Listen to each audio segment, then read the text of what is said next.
Oh, wow.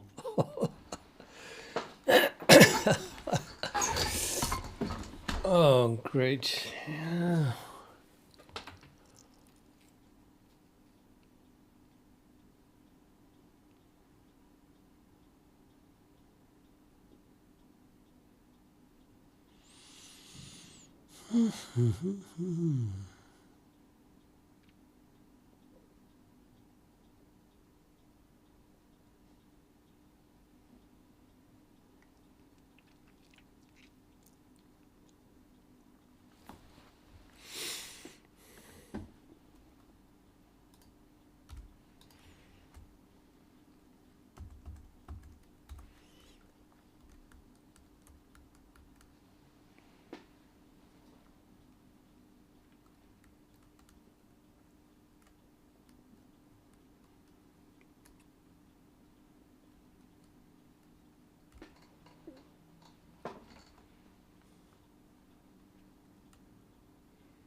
Well, thanks.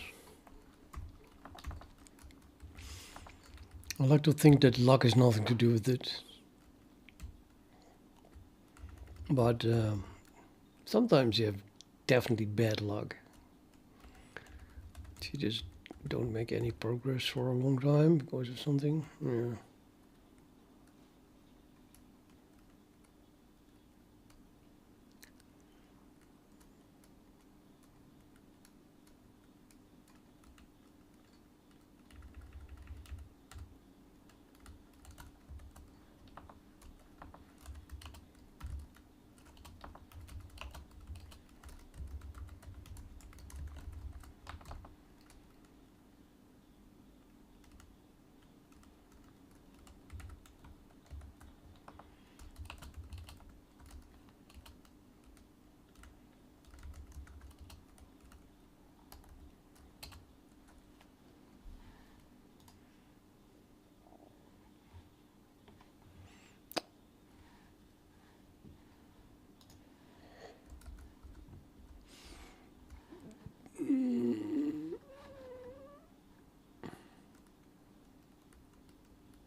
I'm typing in Discord.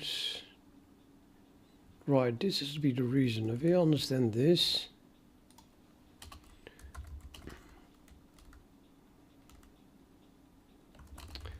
I suppose I understand the above.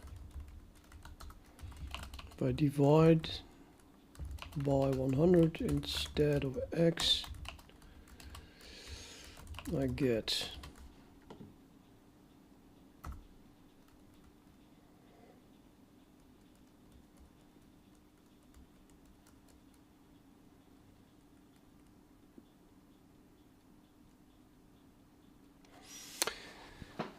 Yeah.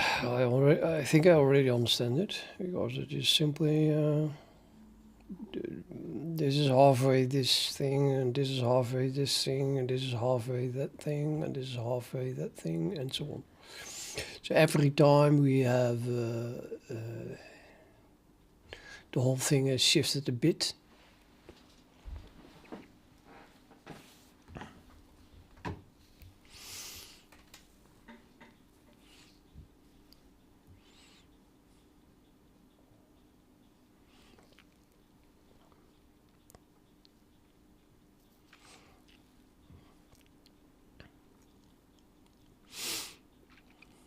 But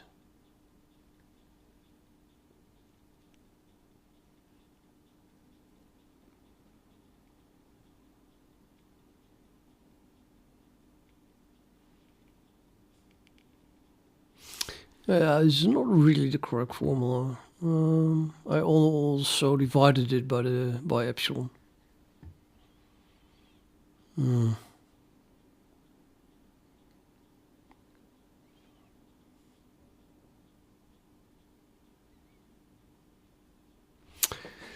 I think first I have to make 100% sure that I understand this epsilon thing, that it is what I think it is.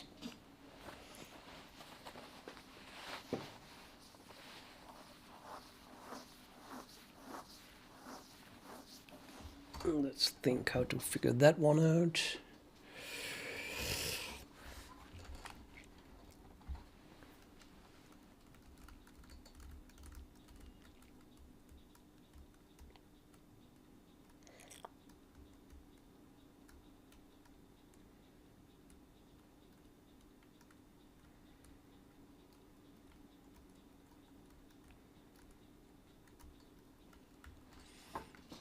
Let's write on.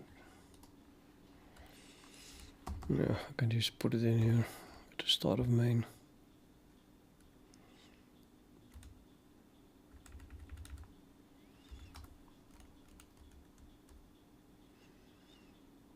We start with some value. Probably.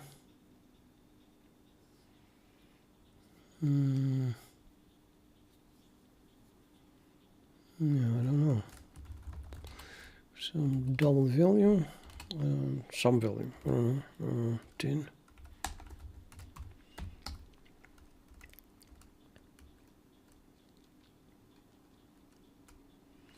And then I'm gonna need a loop.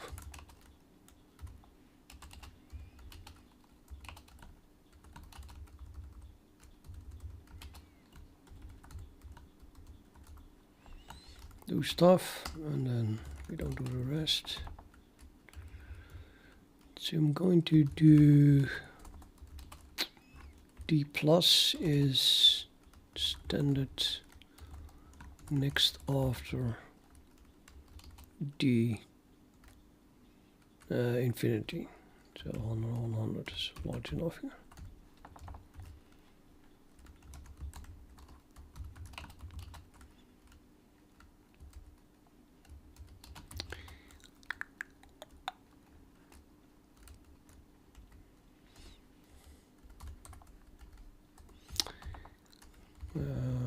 Let's set the precision first though.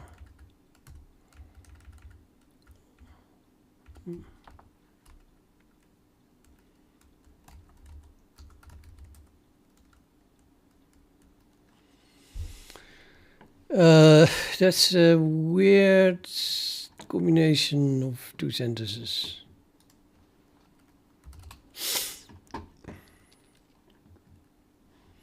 I meant next after, yes.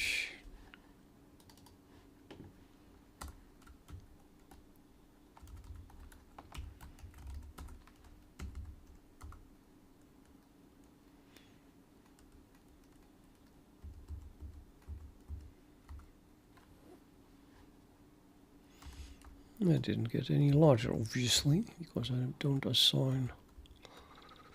Got start over.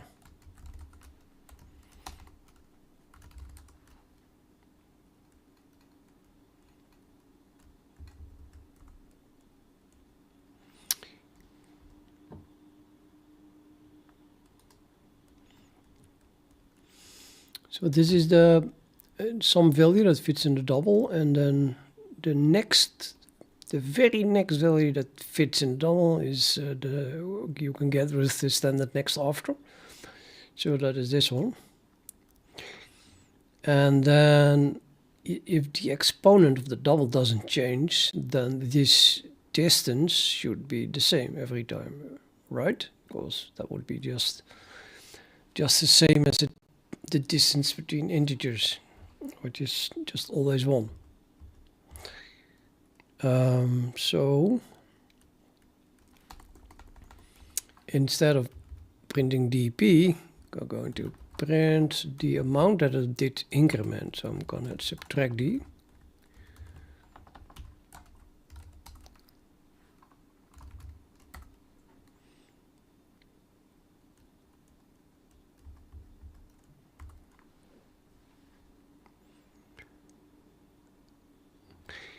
And I'm pretty sure that is 1,000,000 times the exact same thing. So it's sort unique. Yeah, so this 1,000,000 times the same thing. However, if we continue long enough, then at some point it becomes larger. I don't know where. I don't know where that is the case, but okay, let's say probably something like twice as large. I think it's going to be maybe around 16 or something. So I make this 16, and I think it should be already bigger than this 1.77 times 10 to the power minus 15.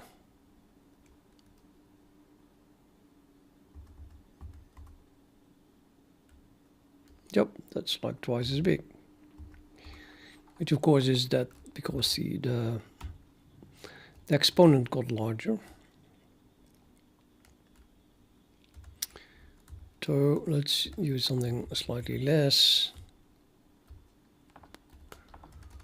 Hopefully that fits in still.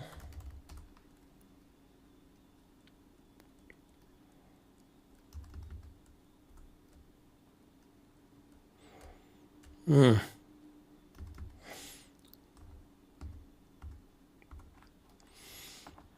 could turn it around. I can just go. I'm just gonna start with 16 and then do 1,000 times. D is standard next after D or minus 100. So it goes the other way 1,000 times, and then let's say we do 2,000 times forward. Then definitely we go past that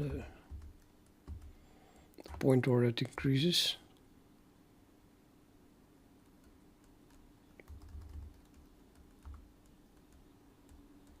Yes, now I have both values.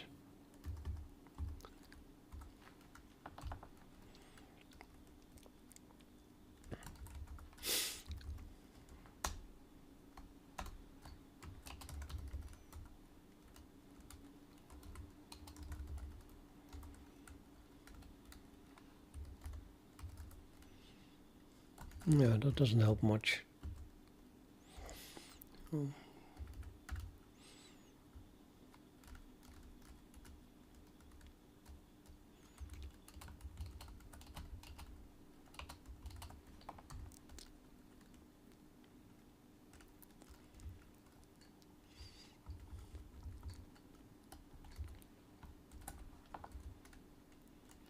So we add 2D this difference. Then we get the next value.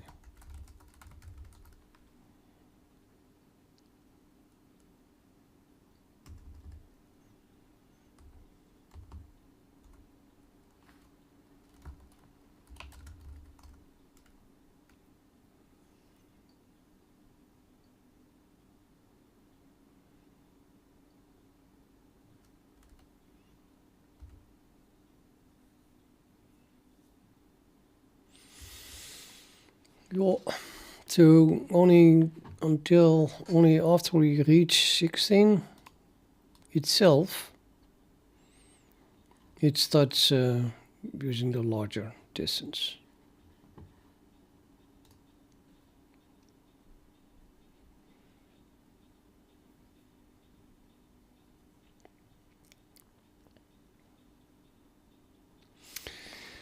Now, how can I understand the relative error here? Or tie this to the machine epsilon?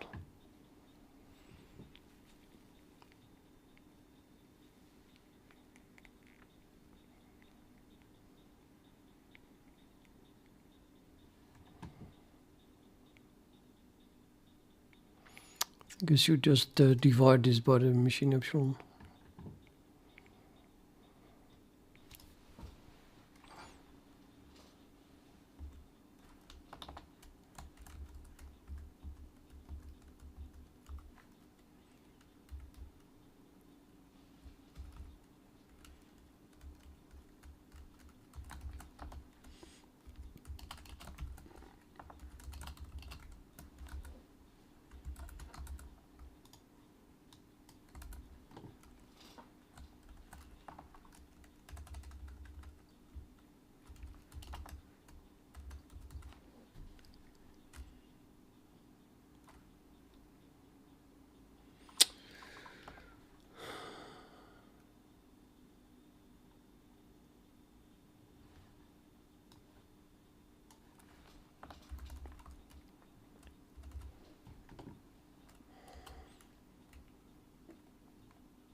Uh-huh.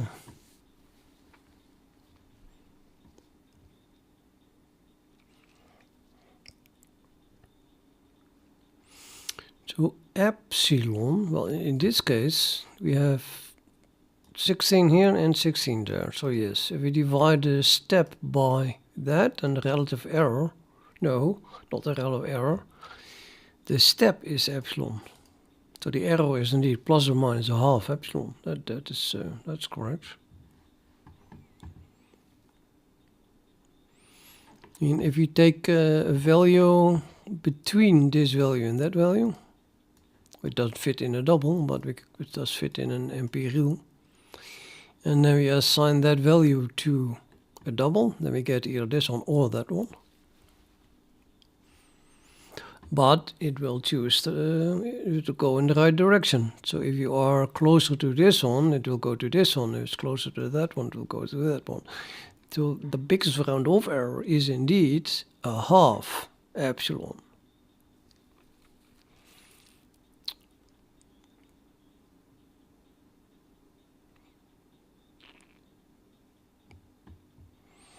After dividing by this. But in this case, if you divide by 15.9999999, that is basically the same as dividing by 16, you get half of that.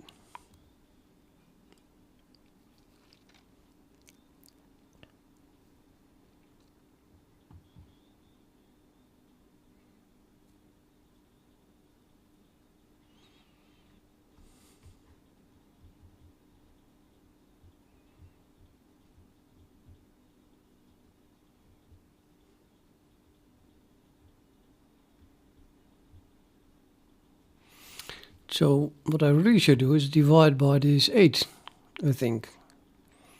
That should give me indeed something between plus or minus a half. So we have some value in between these two. Rounds off to this or that.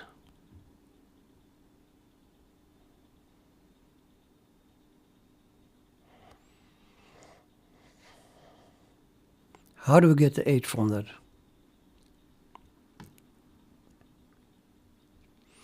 Now in this case it is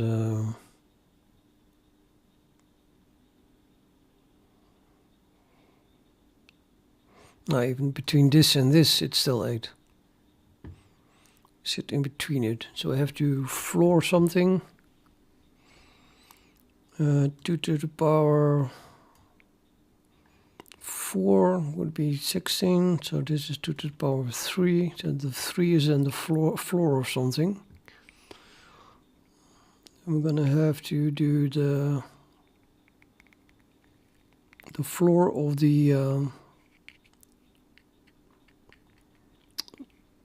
ln2, I guess, of the lower value, lower bound.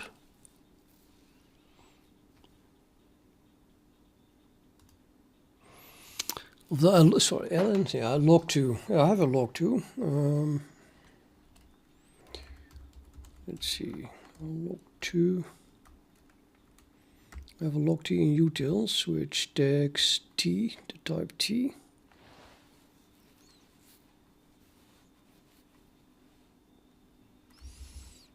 If n is larger than 0, it returns the floor of the log 2 of n, which is exactly what I want.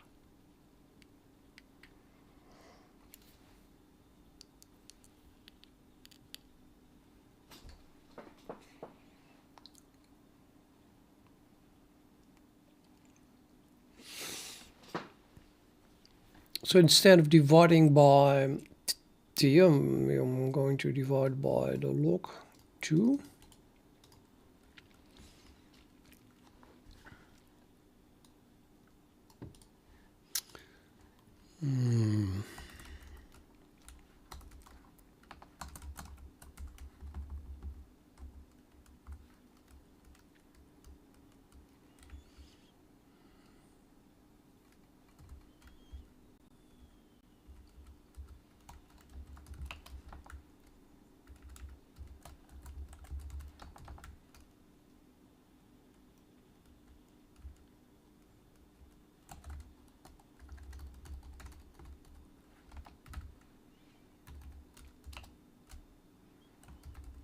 Well, 1 shifted utils log 2 of, oh well, damn it, that only works for built-in types. Sorry, for integral types. I just need standard log 2 then, and then the standard floor.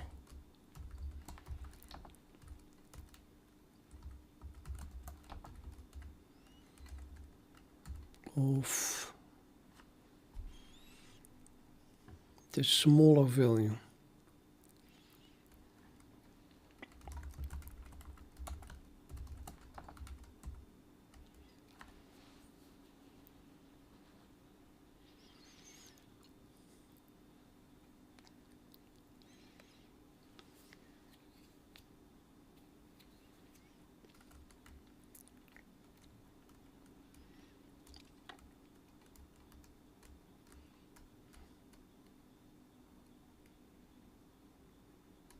Nah, that doesn't really matter.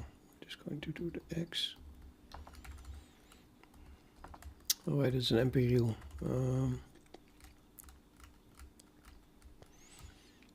Guess I can just divide by the log of t1. Well, in this case we can. But in the end, d1 is going to be something else. Now I need x. Just x, I just do x and then calculate the log of that. And then afterwards I can convert it to a double, I suppose. Well, probably also have a floor. And then I must make that an int. Pretty sure I can make that an int.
14.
Ah.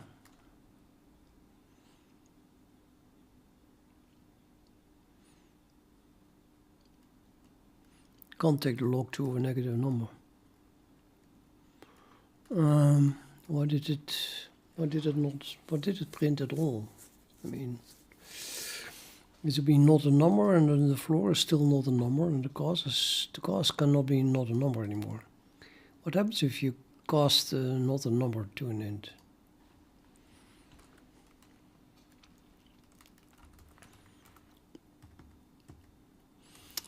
But yeah, I think that probably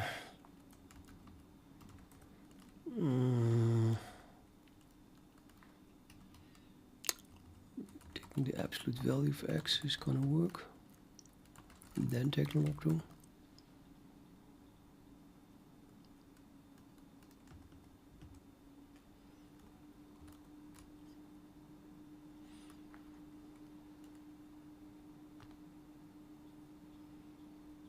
Pum, pum, pum, pum, pum, pum, pum,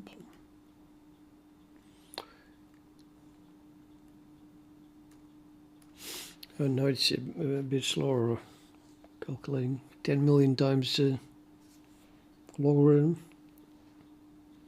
of a 256 bits floating point.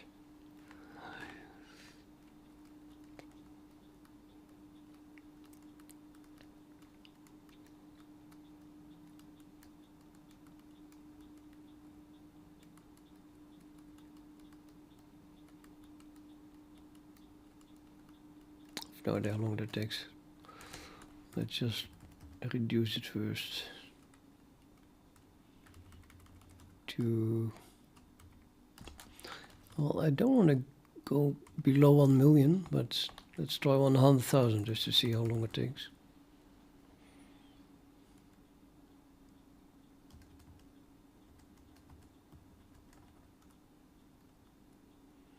Okay, that's fast. And it is already visible to be uniform distributed with the spike at 0, but where that comes from, nobody knows.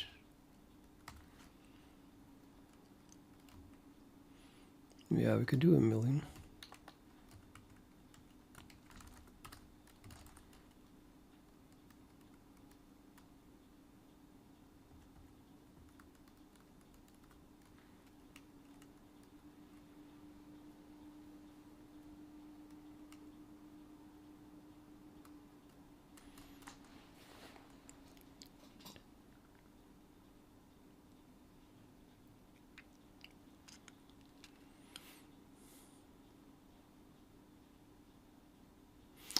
Yeah, question, where does that spike come from?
thought let's just stay clear of guns spike. Good. I think it has to do with the numbers very close to 0.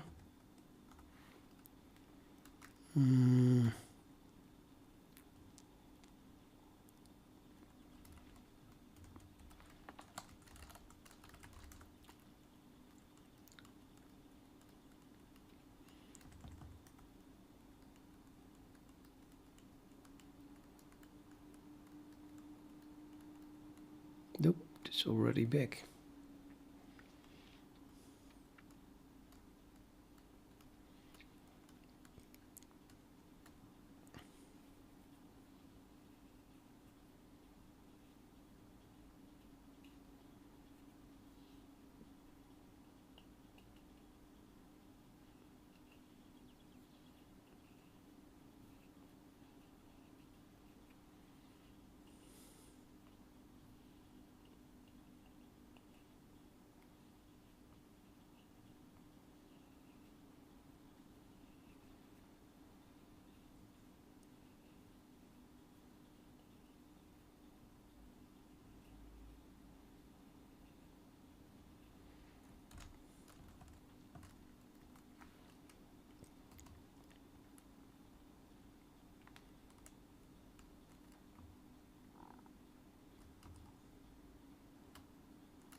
Oh, that is 0, of course. Limit is an integer? Yeah, no, it's a double.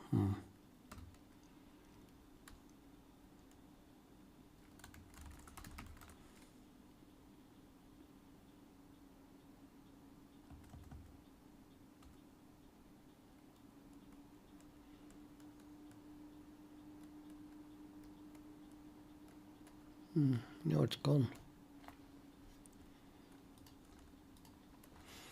Hello, Aman.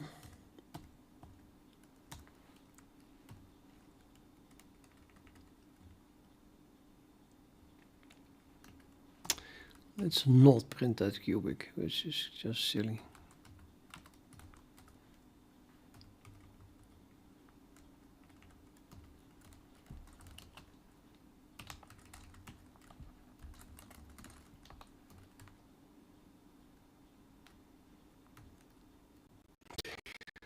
Well, I am generating a random number between something and 100. And that number is has a precision of 256 bits. So then we assign it to a double. So then we have a precision of 52 bits. And then we do this magic. Take the absolute value, we just take the difference.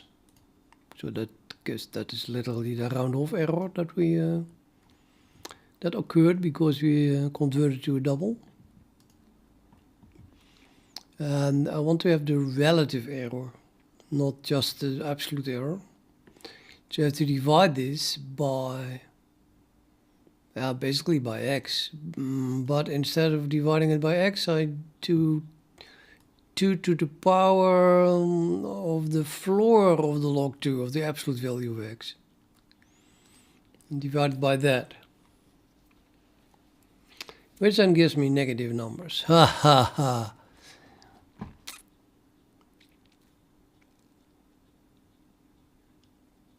Yeah, but that's not a problem. I should keep this sign here though.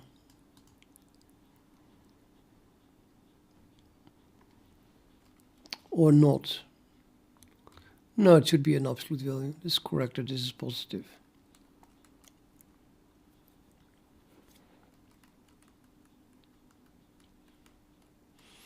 But yeah, that then should give me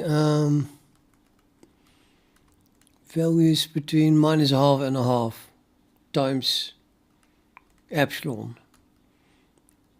And this function divides by epsilon again, so then we have a value between -1/2 and 1/2. And this time it is really uniformly distributed.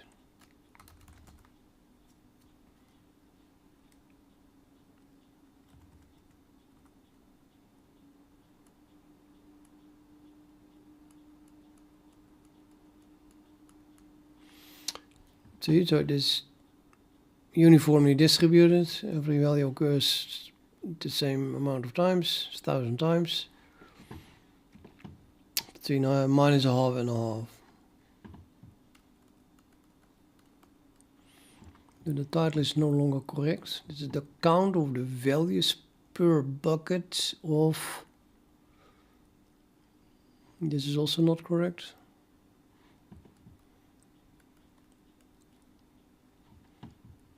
So instead of 100, I'm dividing this now by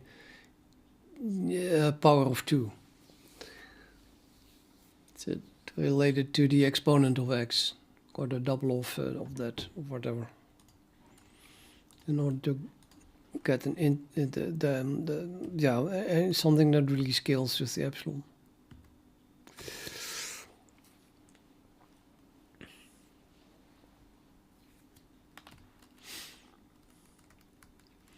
The weird thing, however, is that if we change this to something less than 100, and suddenly I get a count around 0.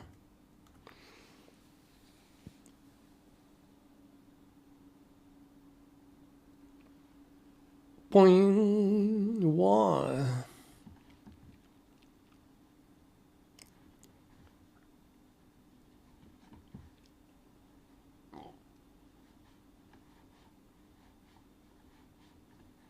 Oh, I know why. Yeah, that is because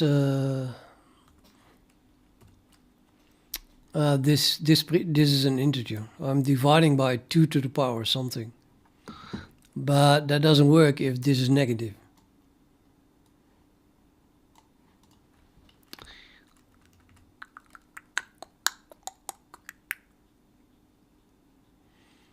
So I should not do it. I should not use a shift here either. I just have to go back to. I should just use an exponent.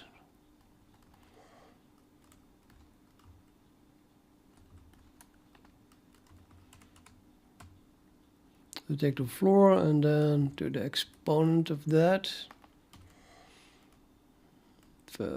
Power rather. Power of 2 to that exponent. I think this should work.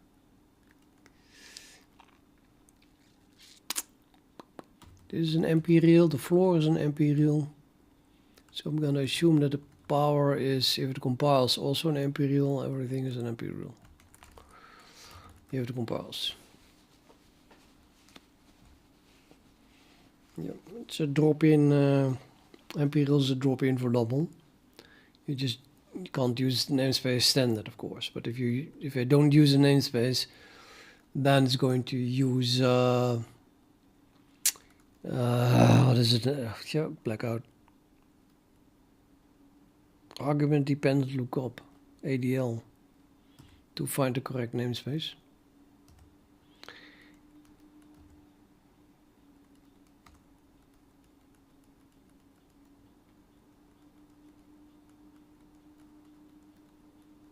Yes, now the peak is gone. That was it. So now I can go back to just starting at minus limit.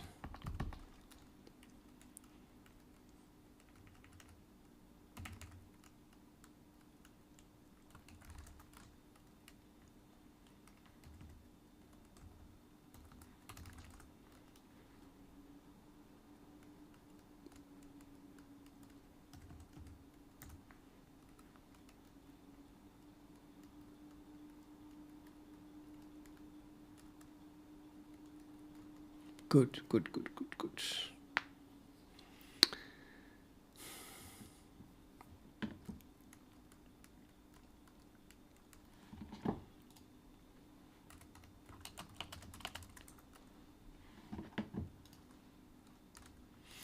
Okay, so next.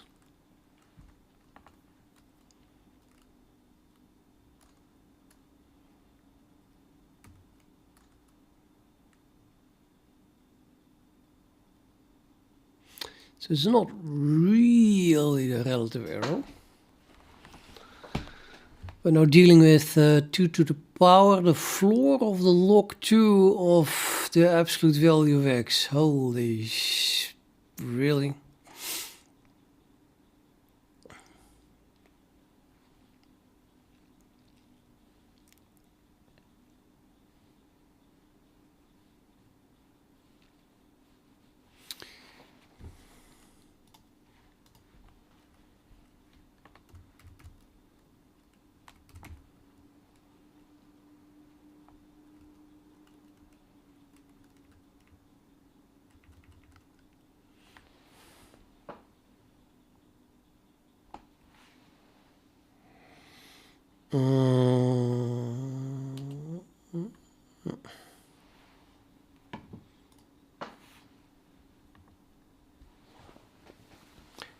So we have, while storing a value x in a double, the actual stored value can be modeled as x times 1 plus eta. And I don't want to change that.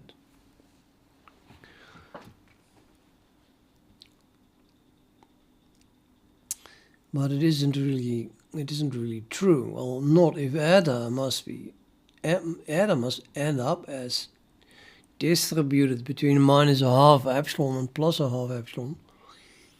Then this is not the correct formula.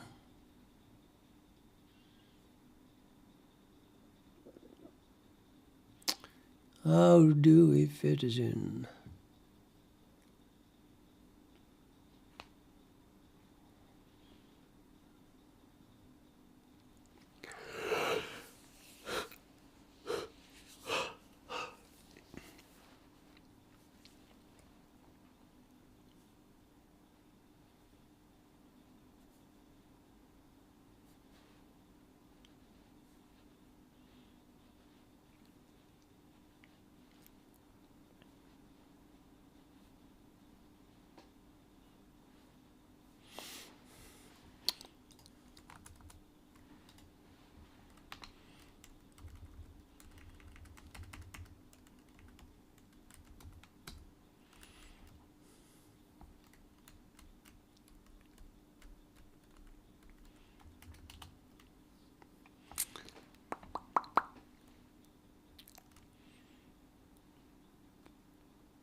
So this eta is uniformly distributed.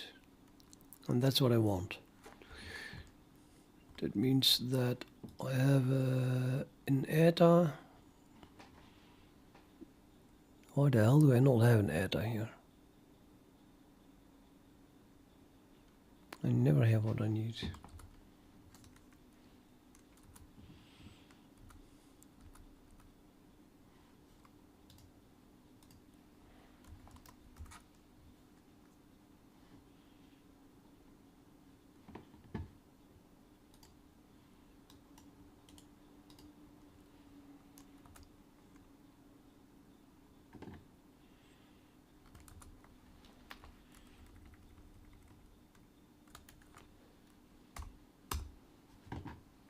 Eta.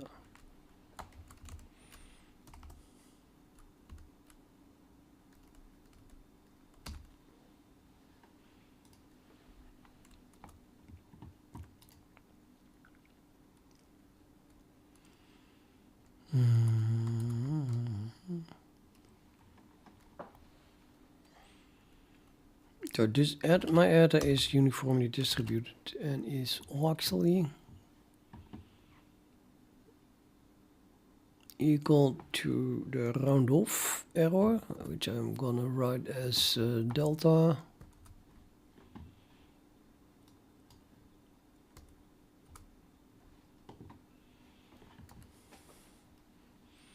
so it's delta x divided by 2 to the power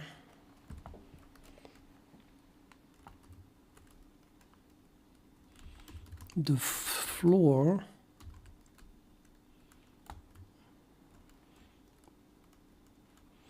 Yeah, there's also a mathematical symbol for that.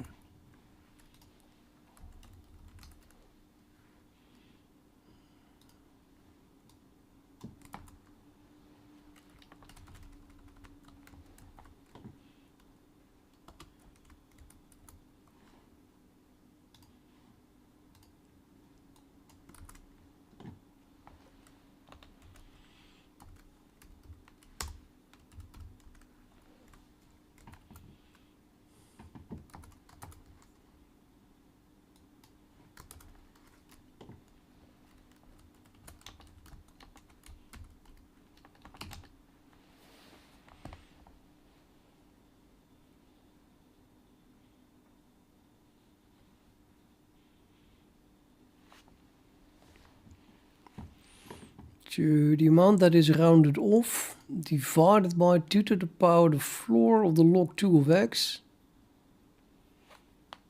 is uniformly distributed.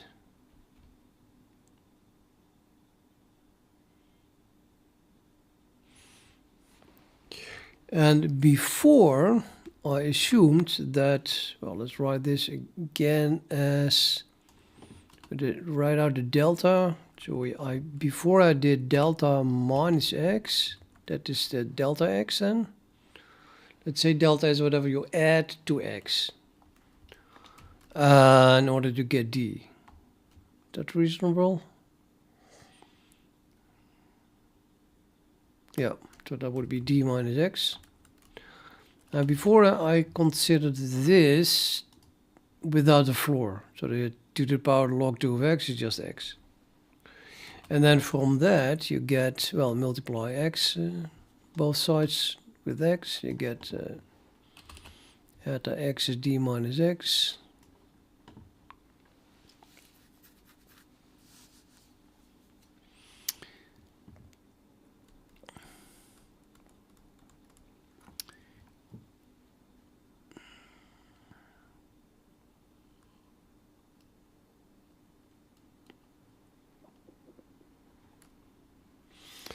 Yes, or add x d equals x on z plus x, which is then x times 1 plus eta.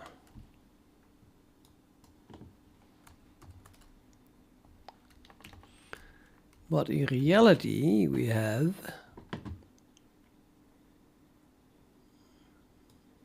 this divided by that. Ouch.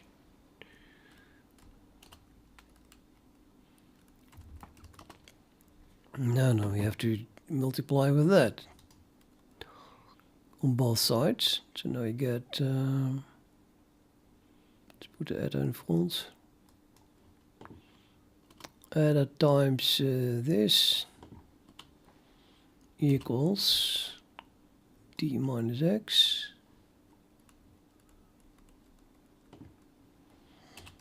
from which follows that d equals, well, x plus eta times that.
What can I do with that?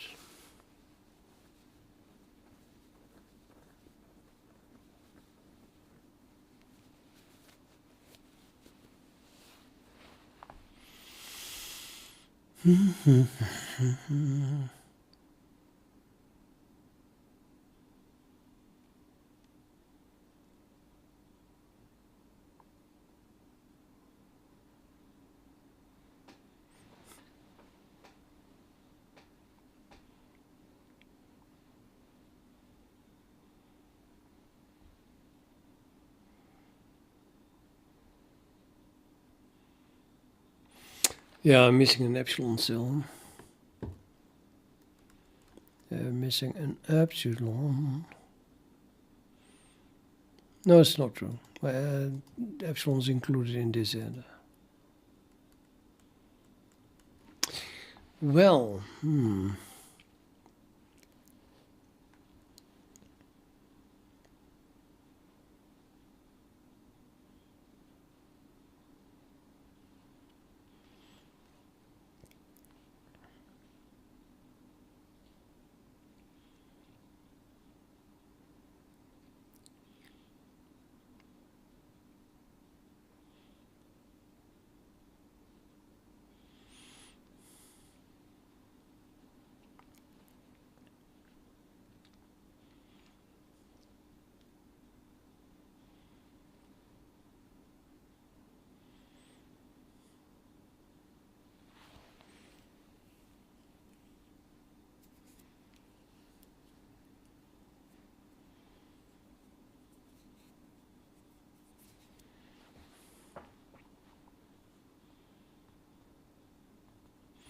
that is pretty annoying.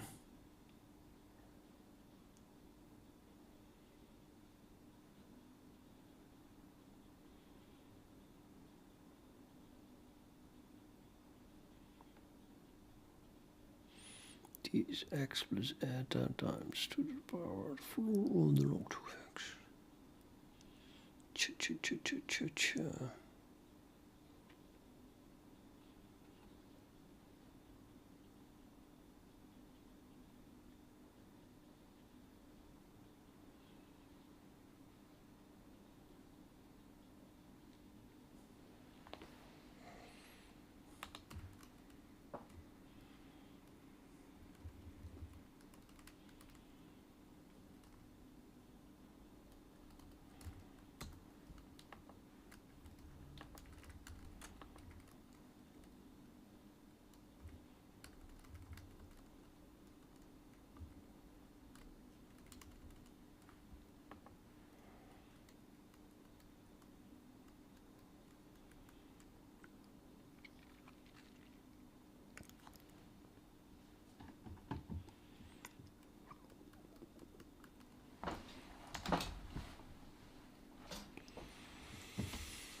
So this is just not true.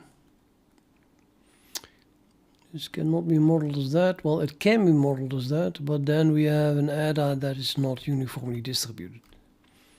It's a bit unclear how it is distributed. But on the other hand, I guess it doesn't really matter.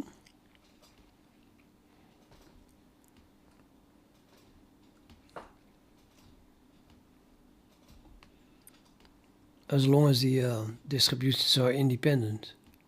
It's just a lot harder to check.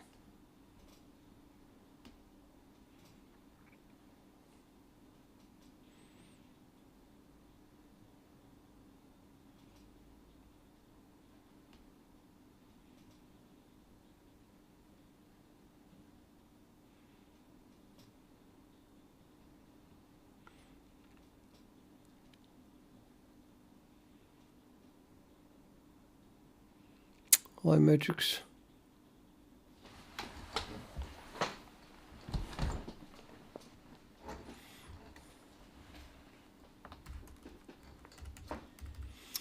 What to do? X is that. I should probably keep the eta and then just give it a different distribution. I mean, I don't want to have to calculate using the floor of the log 2 all the time. Makes things absolutely needlessly complicated.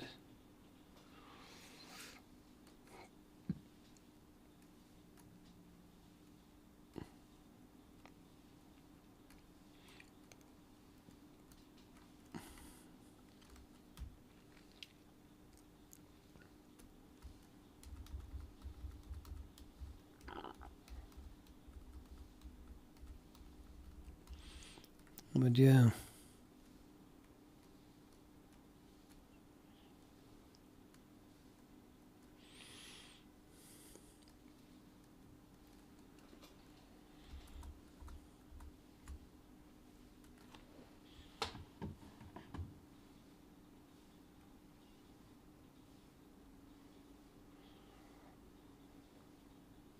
This is wrong then. It's not uniformly distributed.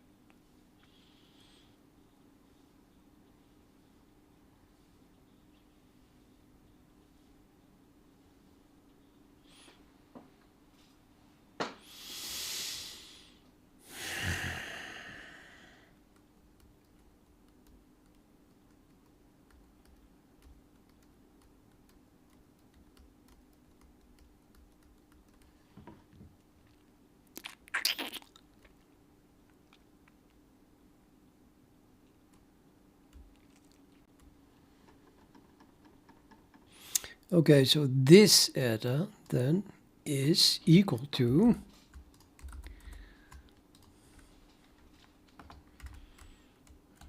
yeah, so I demand that this is being written as x times 1 plus something. Okay, that something is then the this. Now I've had this eta is different from the other eta. To make things easier.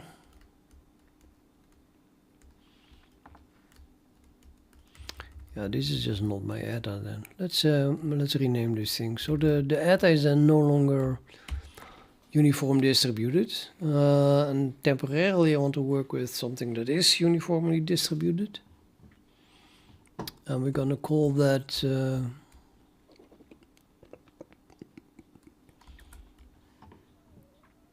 no mu.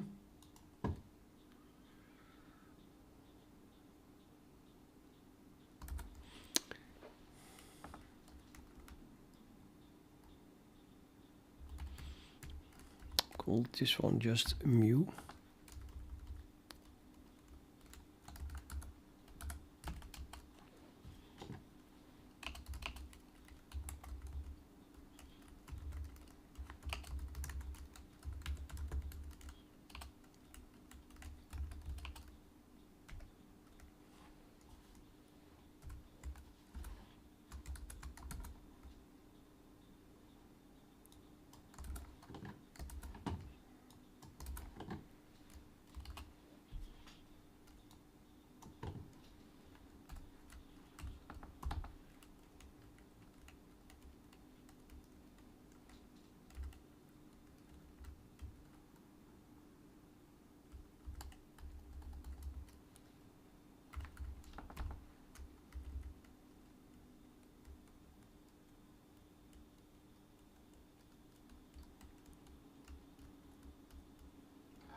Yeah, I rename this to mu to machine epsilons.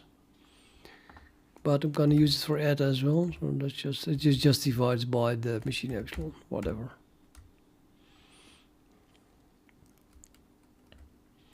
This is totally not true anymore.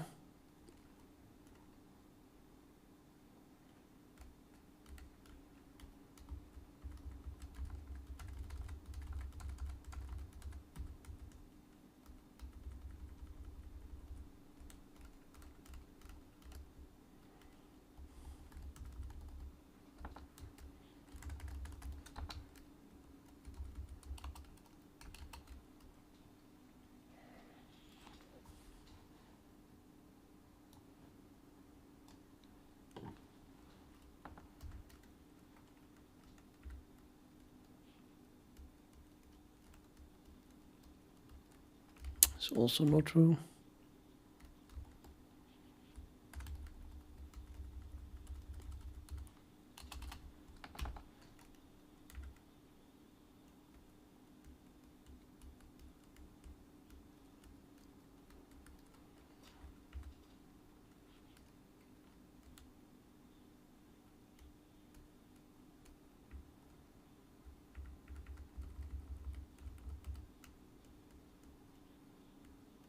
Okay.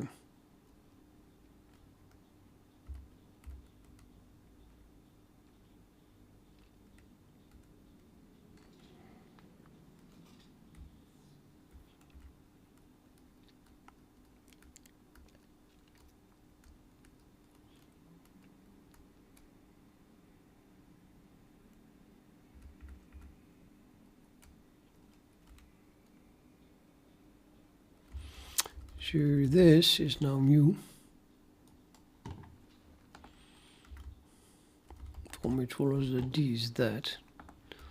And we want to write that as x times eta.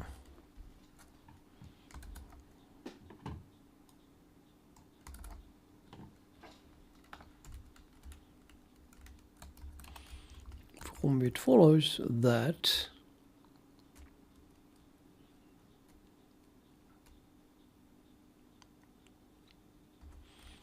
eta is equal to, well, this would be x plus eta times x. This is x, so subtract x from both sides. Then you get this on one side, and the other side is then x times eta. So eta is this divided by x.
And I guess it doesn't really matter in what range x is. As soon as you multiply x with 2, then this becomes exactly 1 larger, so the floor becomes 1 larger, so this becomes a factor of 2 larger. And that was a factor of 2 larger, so that divides away. So in order to understand the influence that this has on the distribution, we're only interested in the fact that x, which is assumed to be random, is uniformly distributed between any value and twice that value.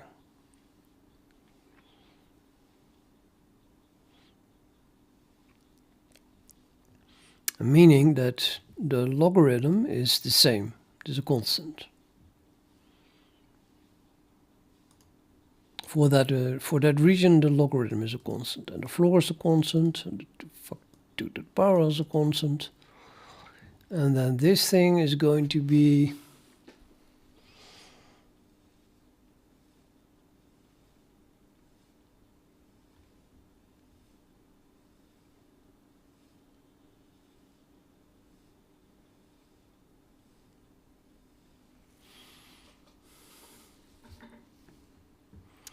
might as well pick the case where this is 1. So if this is 1, then this is 0, which means that the log 2 is less than 1, between 0 and 1, right? It means that x is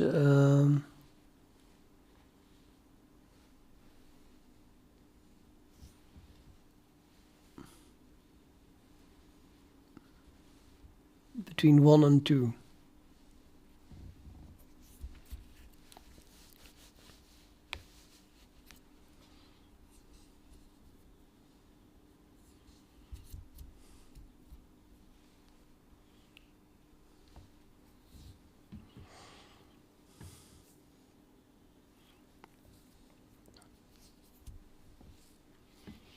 So then we're talking about something that is uniformly distributed divided by something that is uniformly distributed between 1 and 2.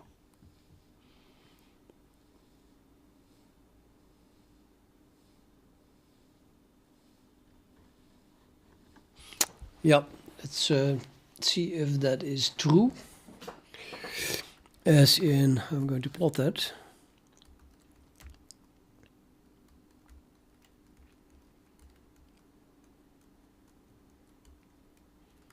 Well, this plots values bucket eta x.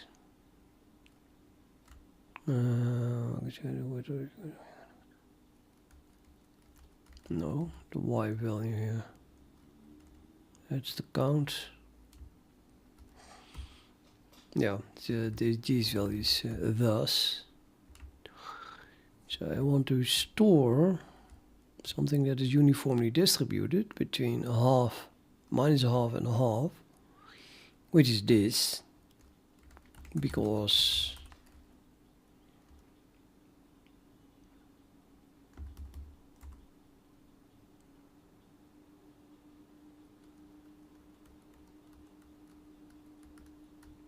it is uniformly distributed in minus a half and a half.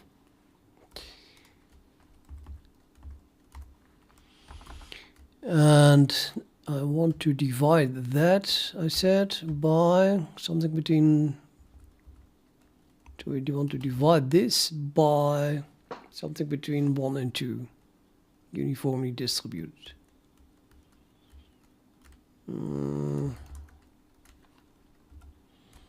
Just 1 to 2.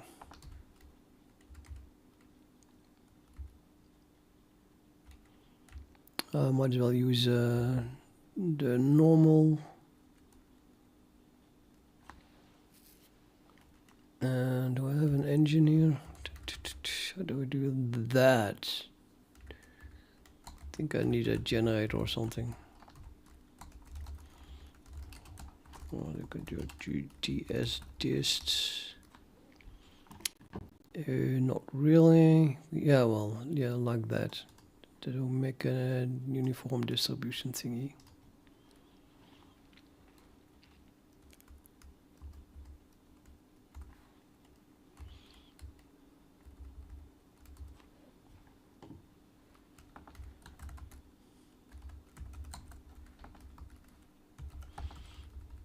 So my reasoning was that if you take a uniform distributed thingy between 0 and 2, between 1 and 2, and we divide by that, then that should reproduce what I saw. I still have a generator. The need of. What is that thing? The generator is.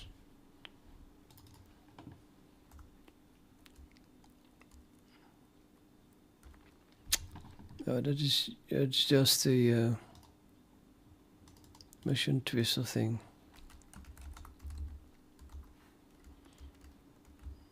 So that's engine there.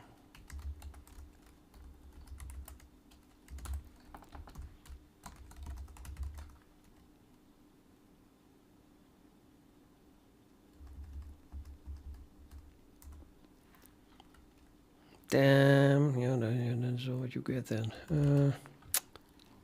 Or do you? Wait, actually, no, that's nonsense. It shouldn't happen.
Bullshit.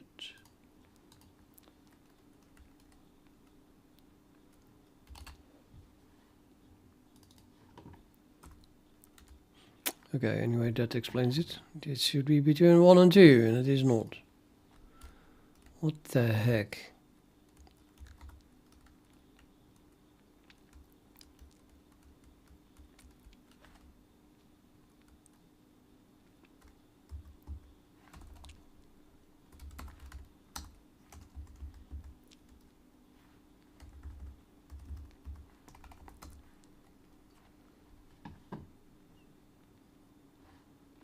What am I not understanding there?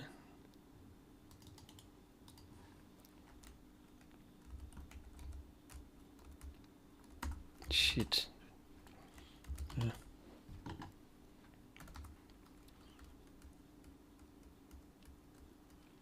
Does not make any sense whatsoever.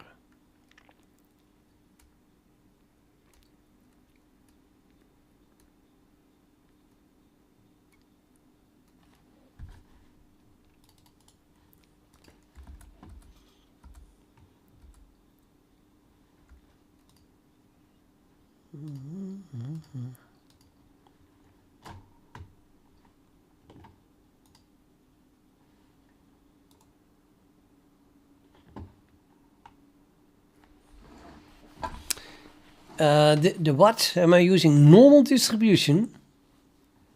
And I'm so blind that I don't see that until I get here and see this normal distribution.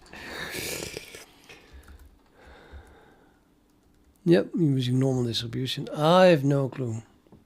I must be getting so old. It's unbelievable. Unbelievable.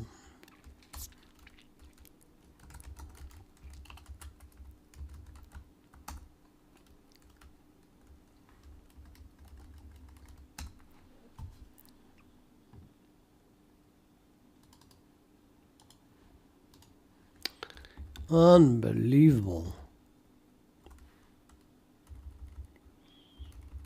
Yeah, it says normal. Why?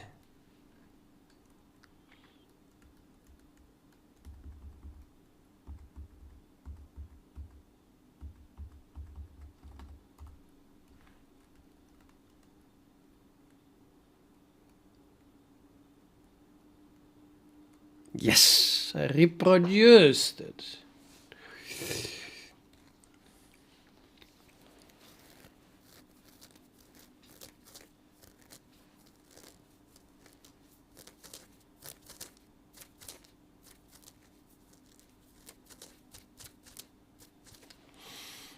Okay.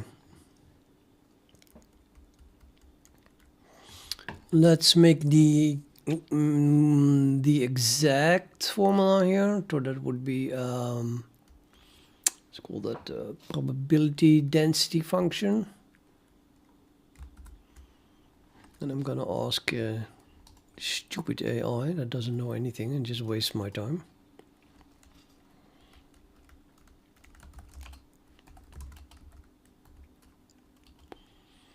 Let, I don't know, whatever, dude. Let's pick something. X is A times B, where A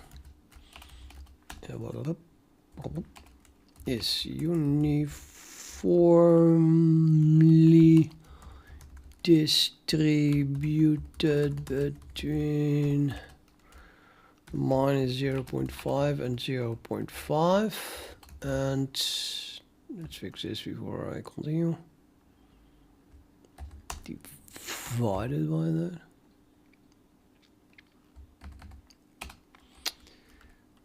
And B is uniformly distributed between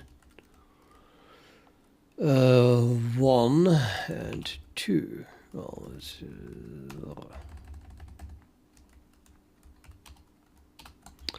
what is the mathematical formula for the probability density function of X?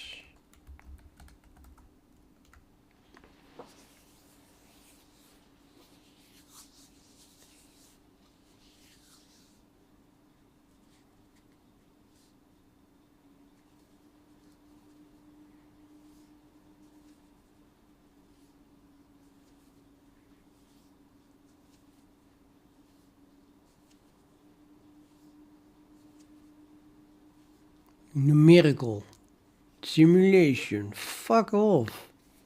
I said mathematical.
Why is this so unreadable? I think the thing hates me. Well, that's mutable.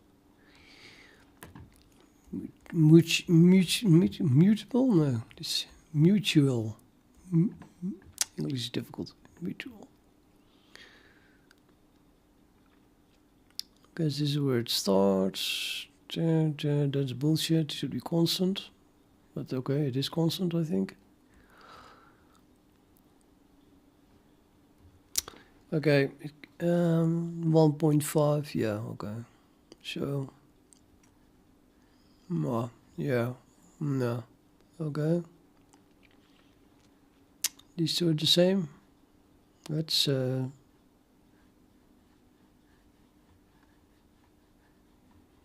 impossible. Well, maybe not, but I don't believe it, obviously.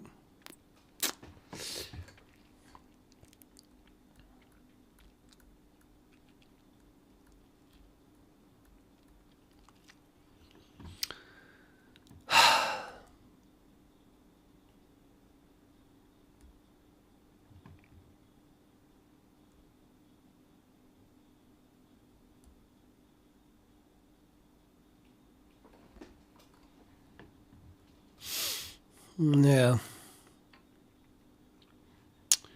Let me try this one. What is Z?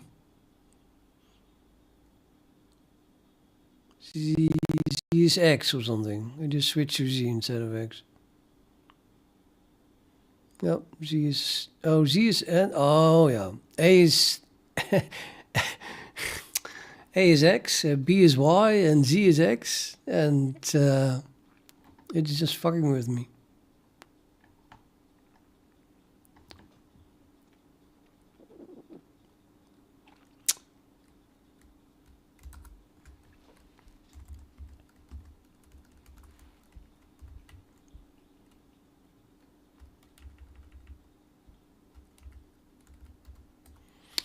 Okay, quick graph at function.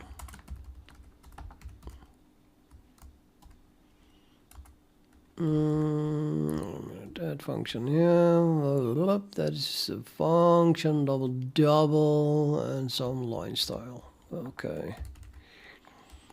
So we just have here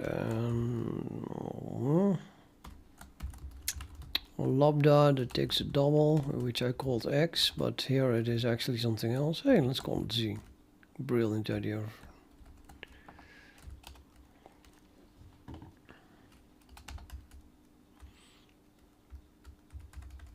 Return a half divided by the square of Z.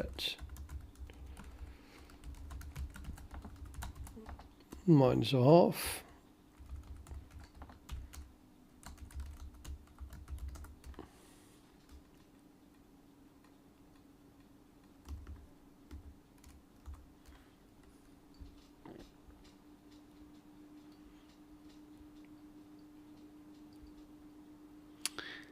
And it doesn't appear even. Oh, it does appear. Here it is.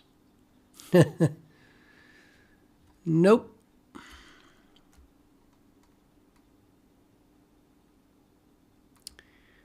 That is not correct.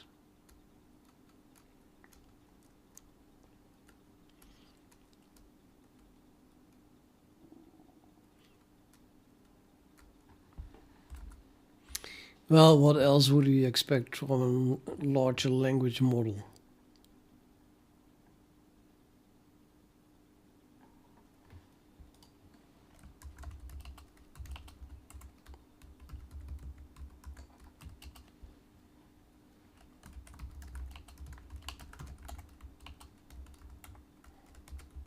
Oh, wait. I'm saying it is not correct, but there is, of course, one small thingy. I have no correct, not the correct vertical scaling at all. Like, at all. How do we scale this?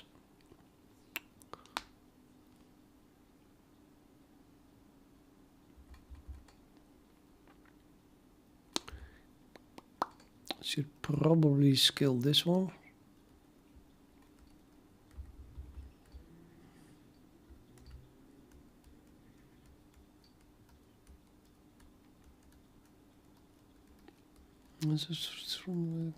Just simply divide by 1,000, huh? Yeah. So I have a million of those and 1,000 buckets, so 1,000 per bucket if you have a uniform distribution. And then the width is 1 from minus a half to plus a half.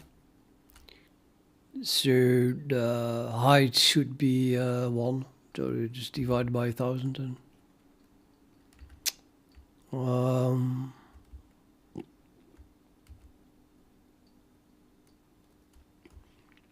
so do that here.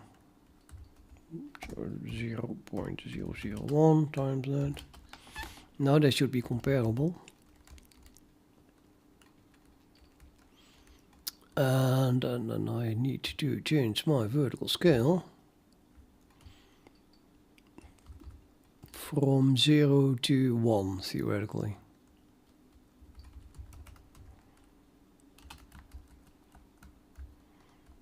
Let's just do the... I don't care about the count anymore.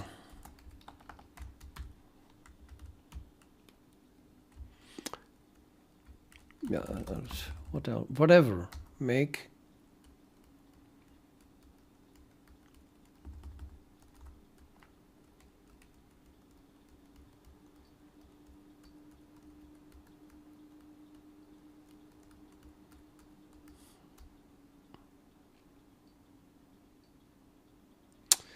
Nope.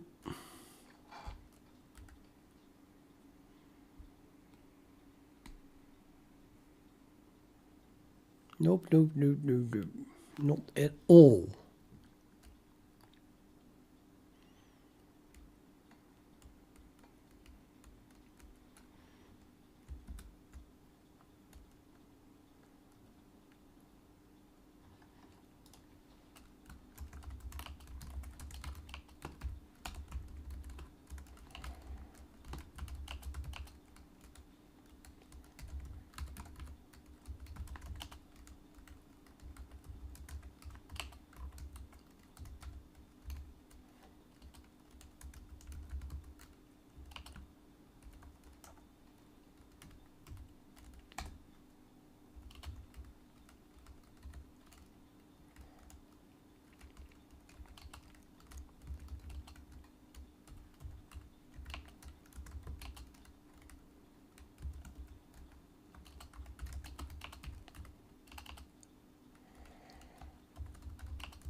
Yep, I'm a complete idiot. This 1000 doesn't go here. It goes here.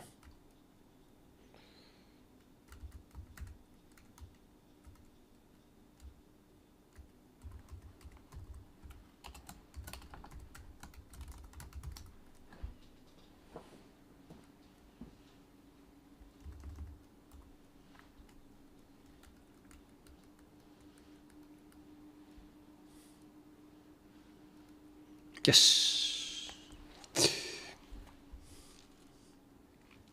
But it goes higher than 1.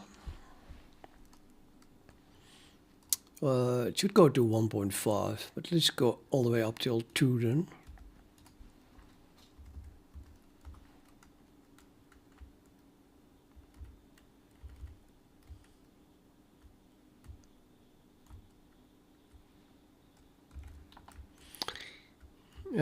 And here we can also make this better to, well, just match what Claude said.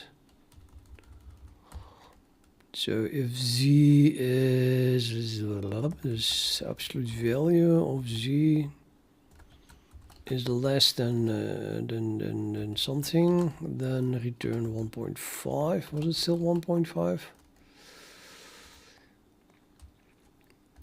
The something was, I think, a quarter. I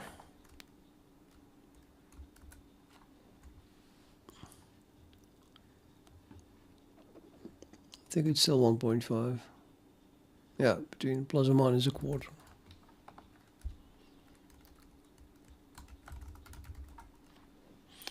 I want to change the color, actually. I think I can just add a color here. If it compiles, you know, compiles.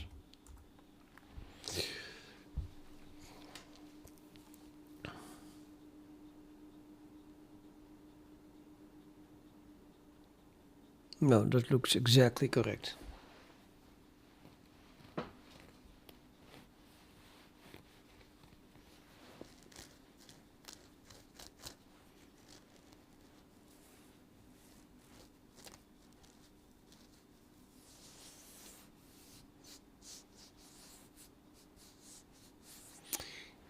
Okay, now I have to put that in my LaTeX thingy here. How do we do that? I'll blow up the font a little bit. So while storing value x in a double, actual sort value can be modeled as x times 1 plus eta, where x times eta represents a resulting floating point around off error. Assuming x is irrational, we consider eta to be a random variable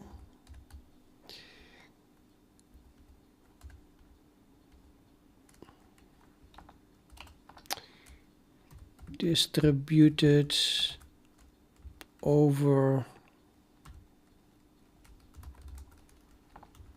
that, where epsilon is the machine epsilon, with a I think PDF of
probability eta between minus a half epsilon and plus a half epsilon is 1.5 for the absolute value of z. Yeah, must change z into eta.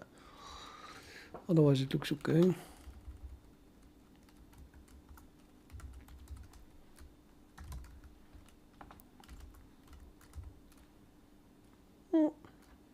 Eta. Eta. Right.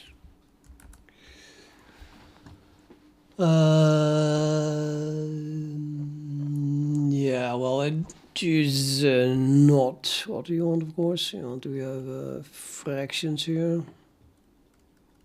So let's write this as 1 divided by 8 eta.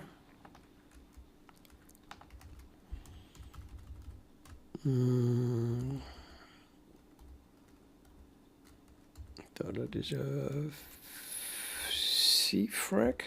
So just frac. This, what the hell? Just frac, I think.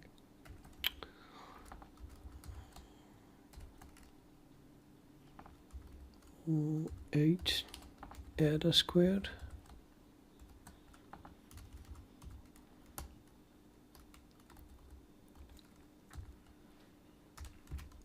Frac. Definitely frac. 2.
And to multiply everything with eta.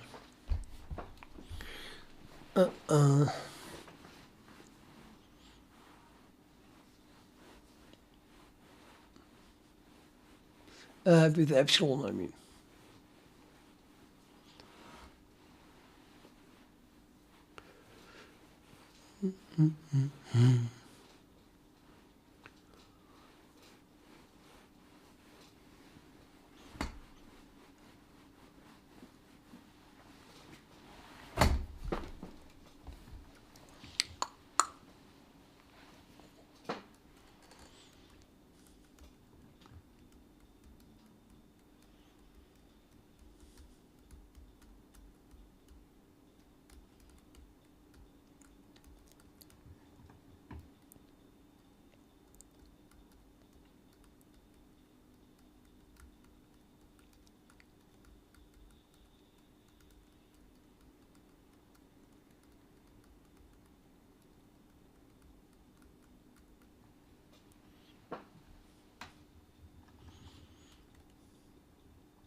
The easiest way would be to write eta times epsilon here, but then I have to do that everywhere here as well.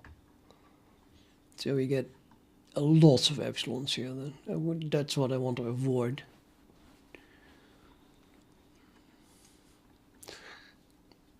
So really, I guess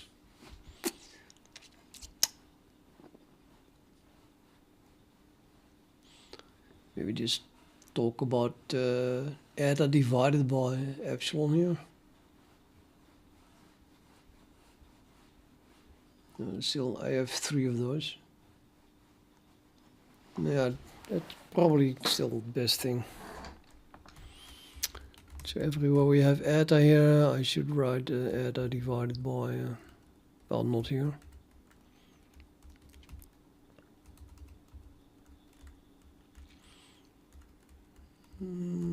Yeah, I can multiply this with epsilon.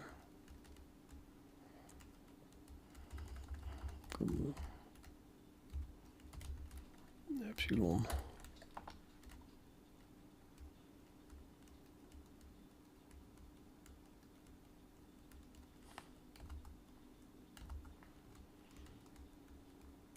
Yeah, okay. Let's just multiply everything with epsilon, I guess.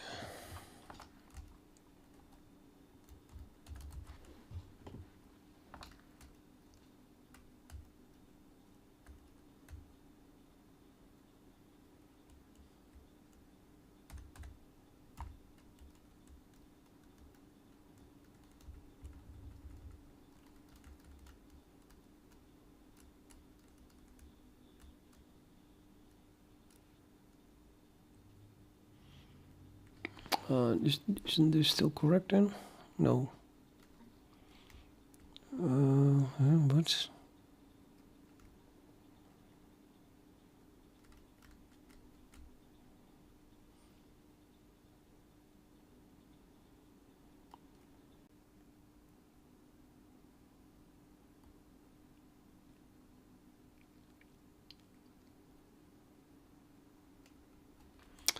Damn it, I can't think anymore.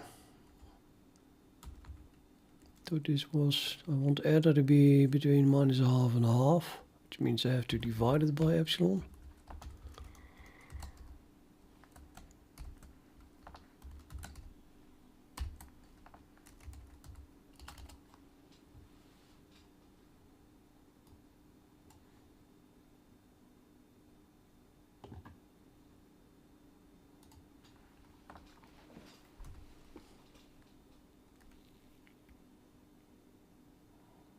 You're doing this wrong, doing it wrong. No, I'm not doing it wrong. Alright, this is, yeah, this is just states the way it is. Yes, you have to divide this by epsilon, that's it. So basically here as well, but then I might as well multiply it left and right.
No, I have two of them.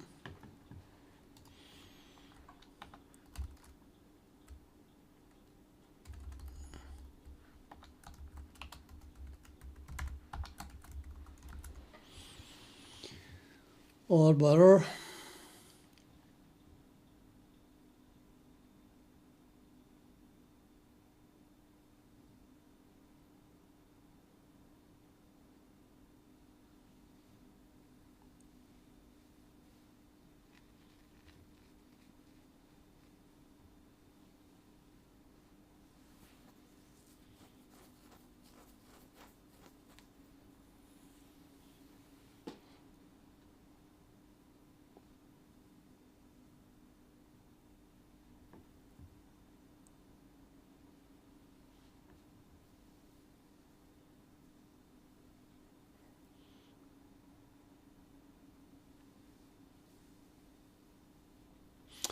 So yeah, if eta absolute value of eta equals epsilon divided by 2,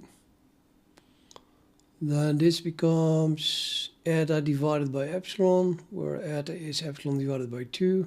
So that becomes a half squared is a quarter, times 8 is a half, minus a half is 0, which is correct.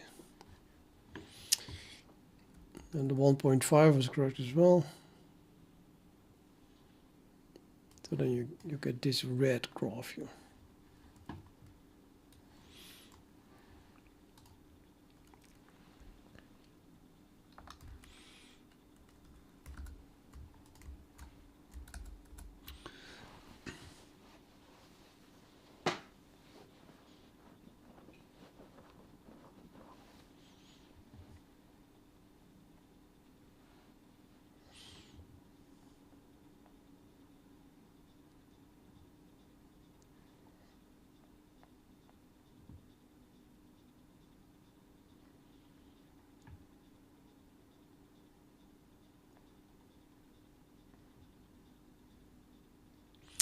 Yeah, I should maybe explain, this is hardly introduction anymore, of course, so the title has to be changed. I guess. I just derived this, or closed it. We should probably explain why the hell we're using this, where that comes from. Can't just drop it. But I feel lazy, and I'm not going to publish it or anything.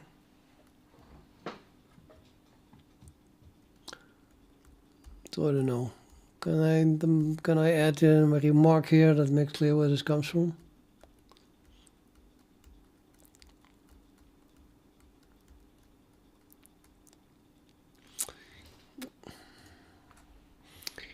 I guess the reason is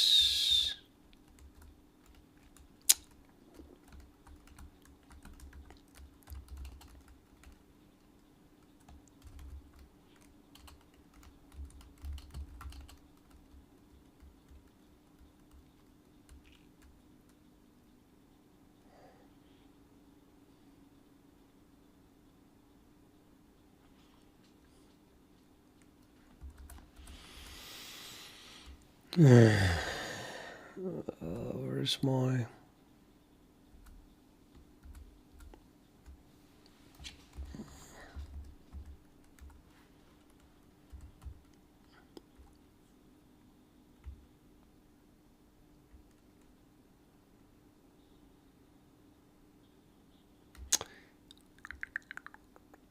I did a derivation somewhere. I forgot where.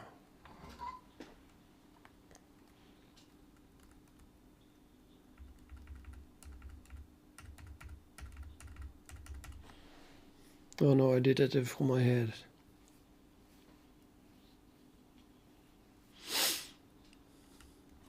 Okay, just add these formulas.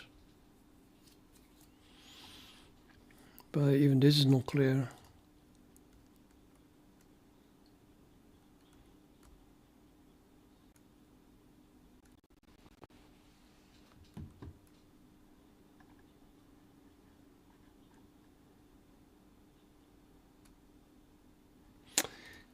Yeah, I don't know. Probably should add that to an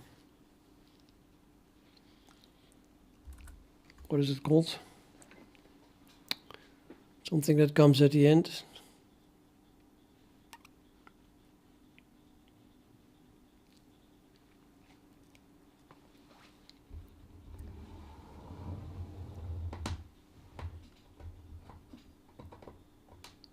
Appendix.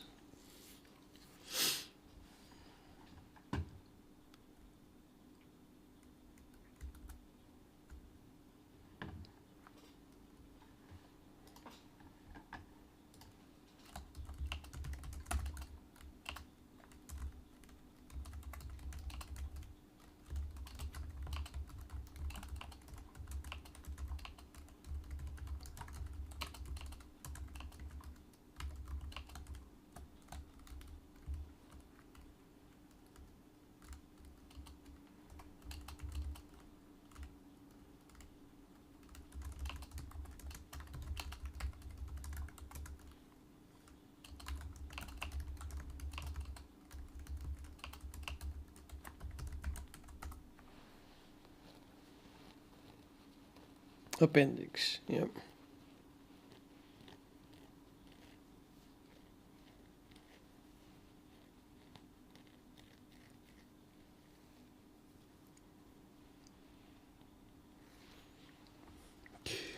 Ratio distribution. Does that exist? Probably not. Hopefully not. It does exist.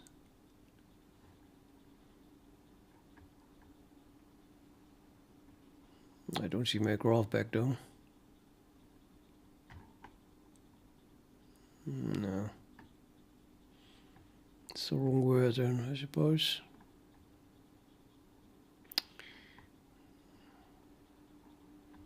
So much for graphs, no graphs. This talks about Gaussian, don't want that either.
Still question marks.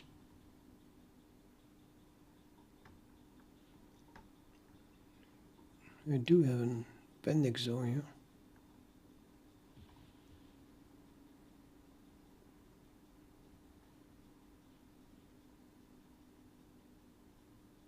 It just says A instead of appendix.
Oops.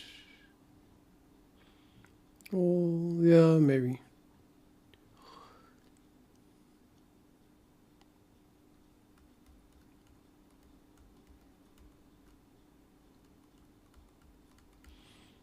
Yeah, I did forget this one. Maybe that is a problem.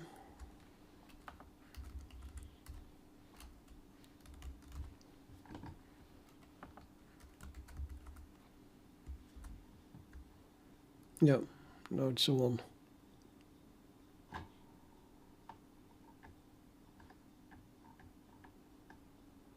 Sorry, where's my appendix? Reference. Yeah, it's the appendix A for derivation. Ah, yes. It's pretty cool. So now we have A here.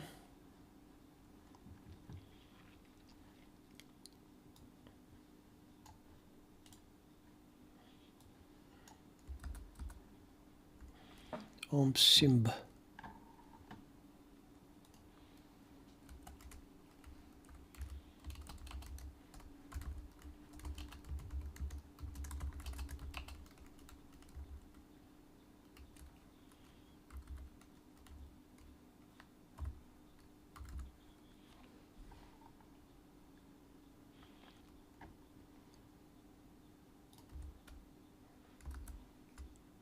Damn it.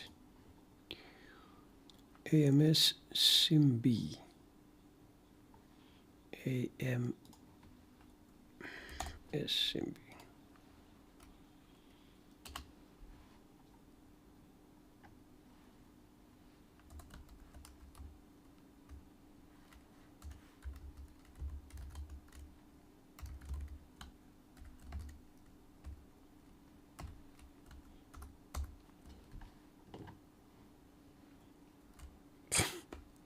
Could have done that.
Why is this less simple?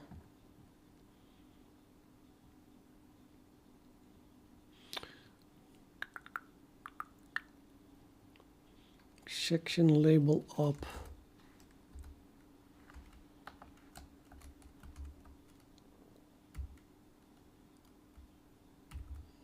Yes, appendix already here.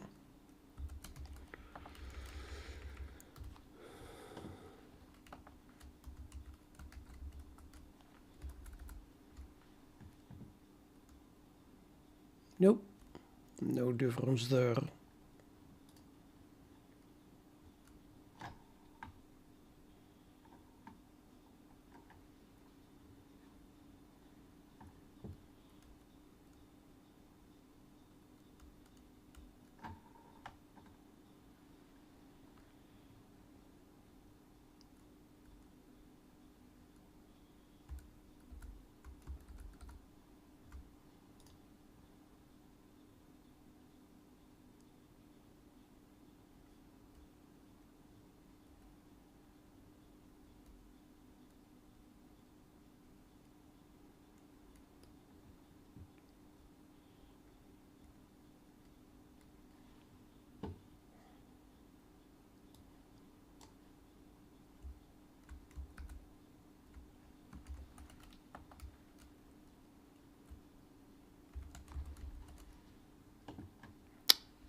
Yes, that's what you wanted to see.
That's not the error I had in mind, of course. My delta is gone.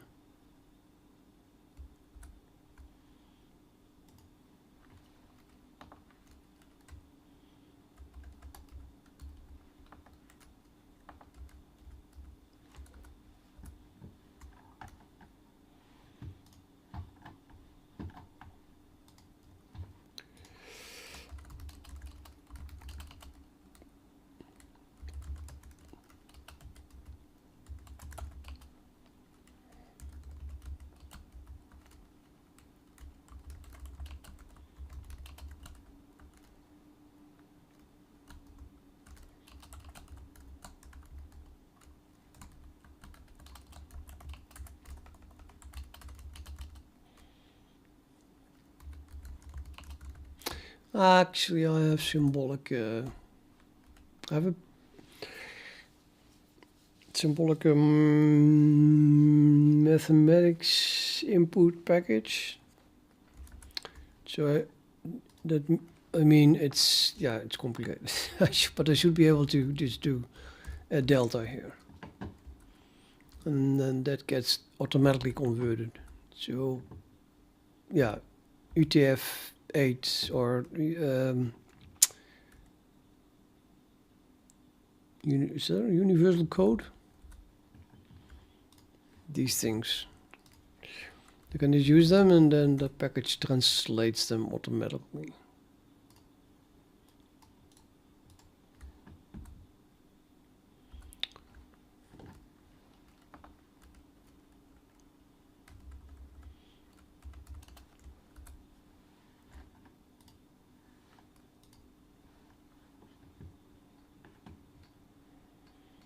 Just right arrow.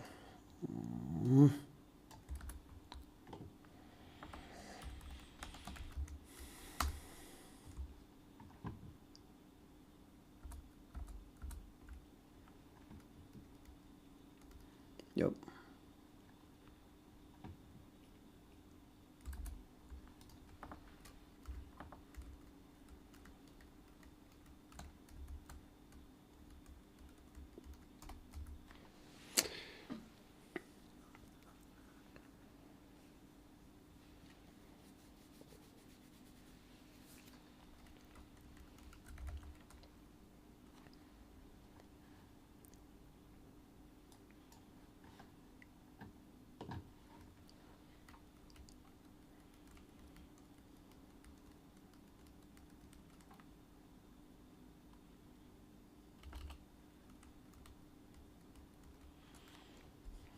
I guess you can also use epsilon then,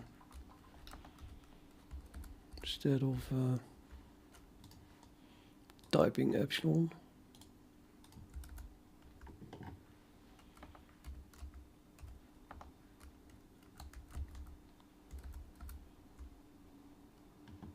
Yeah.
Yeah, okay.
Mm, mm,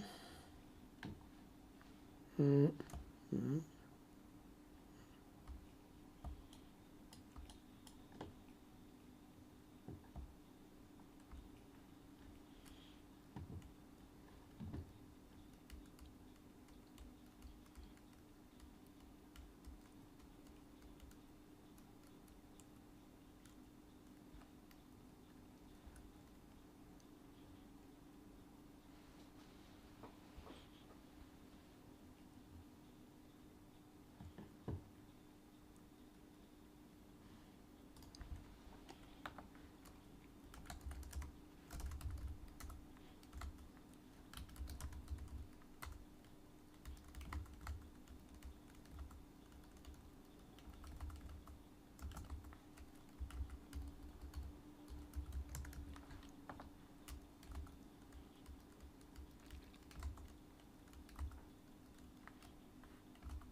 I don't understand it. Did I press caps lock or what? No, I didn't.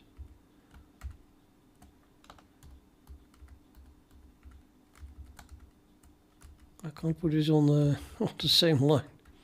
Why?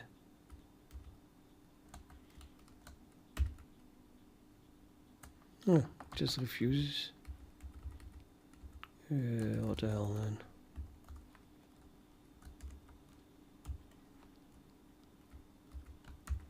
Hmm.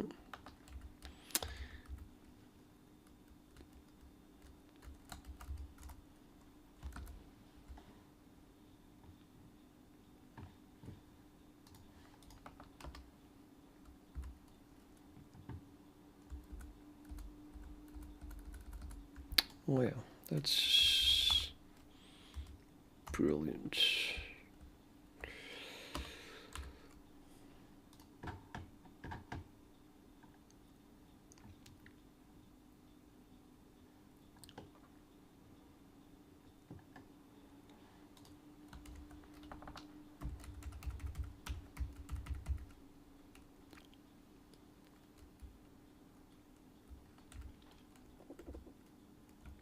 And still it doesn't want it.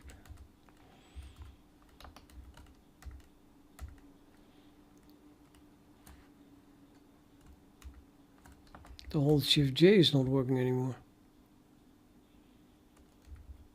Shift J just goes down.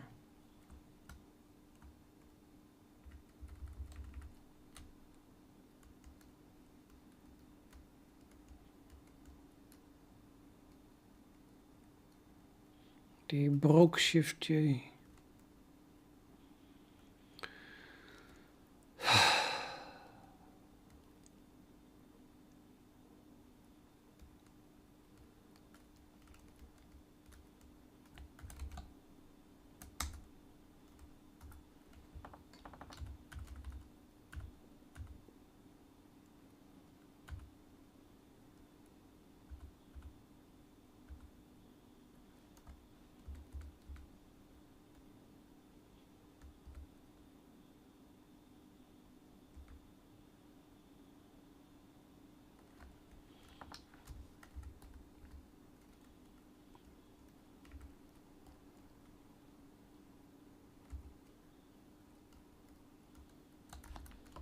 Okay, I'm gonna be extremely stubborn.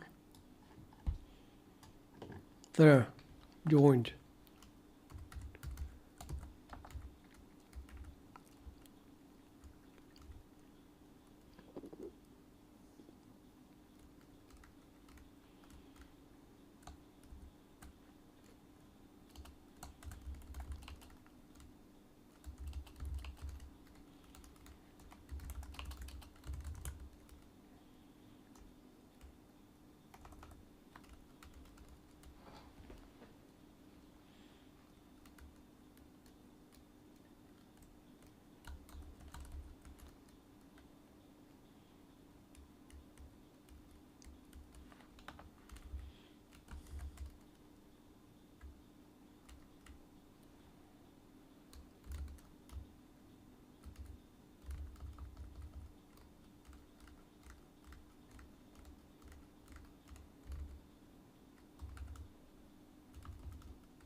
I would say Hensworth.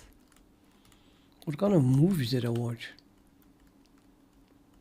Not even sure if it's correct. It's what comes up. I'll ask Claude if it's correct afterwards. A value x between d and d plus delta d, rounded off to the nearest value that fits in a double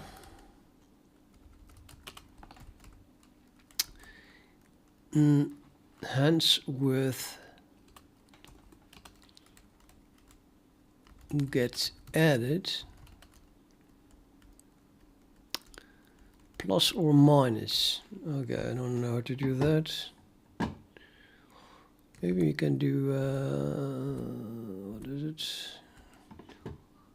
I can just use this. It should work as well.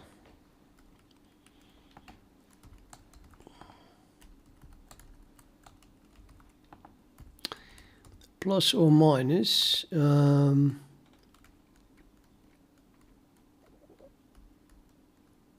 A half delta D. Yes.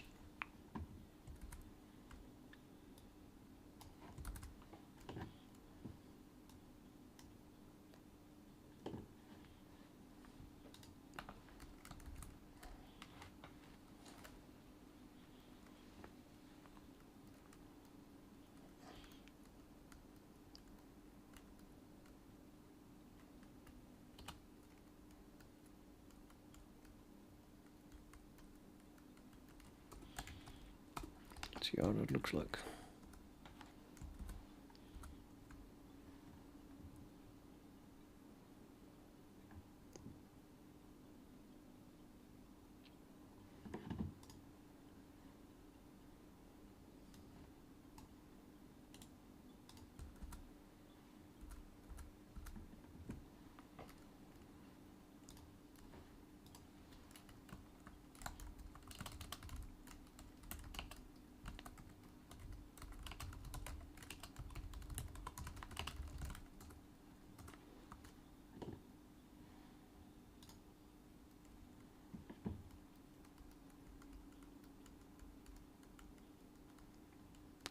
Henceforth. And henceforth wouldn't be the right word either. That's one of my favorite jokes. At some point when I was working, yes, I actually have worked. I had a opposite of me, a colleague, a very handsome colleague by the way, with an IQ of over 150, definitely. And yeah, we just made fun about. I was writing code, so this was in a research department of some large company. We were playing with stuff, just making up stuff, and then see if something came of it. And I was writing code that would. I can't even remember it anymore.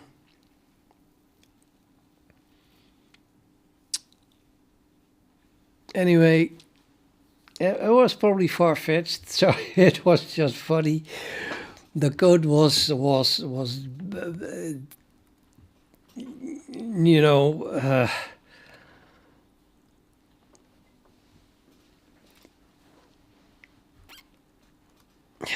I can't say that unless I can remember what it exactly it was doing.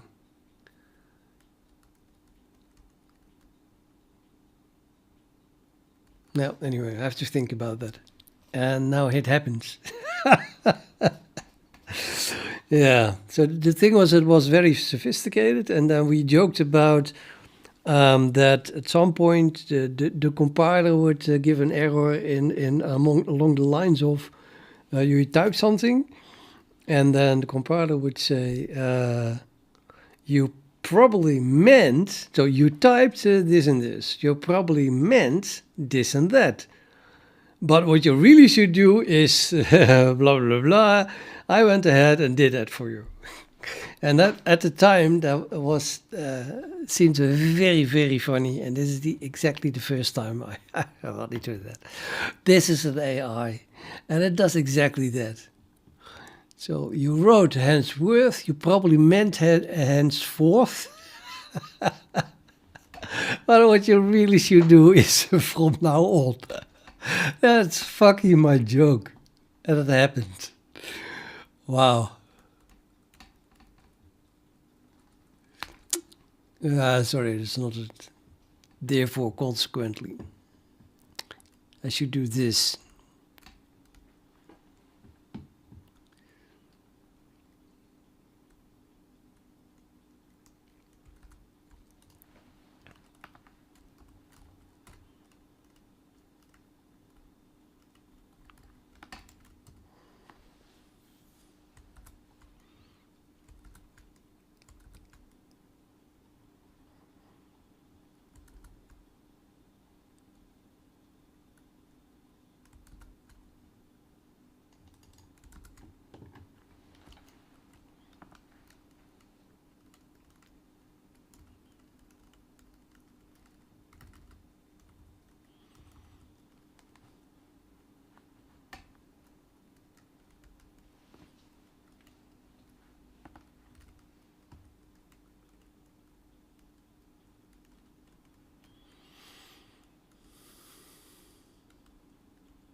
Okay, how do we progress, damn it?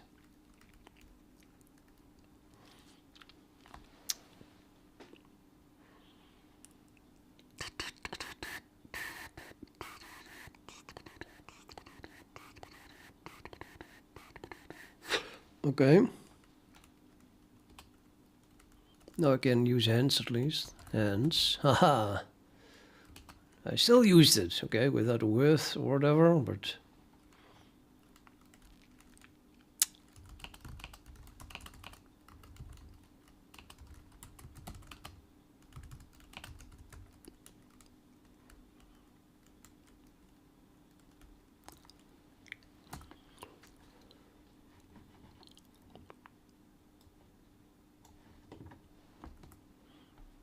Why isn't it giving me a completion for... Yeah, this is bullshit. Completely useless. So even now it doesn't suggest the end equation. Why? Might as well turn it off. Oh, there it is. Yeah, I already typed it.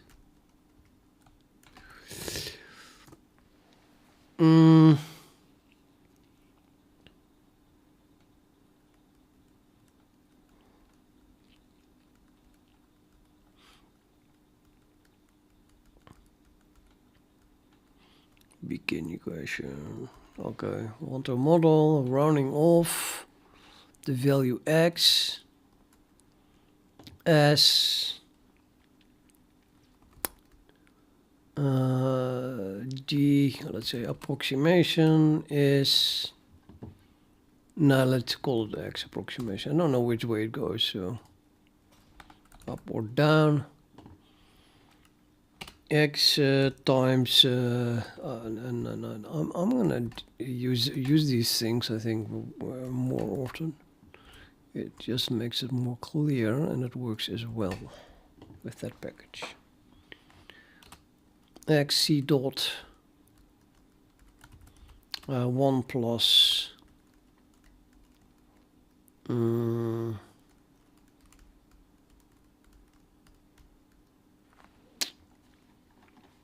yeah, I wanted to use eta.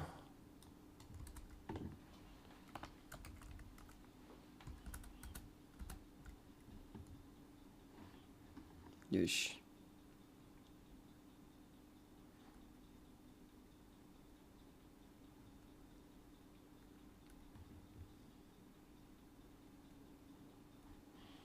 Okay, the hens may come put on a new paragraph, I think.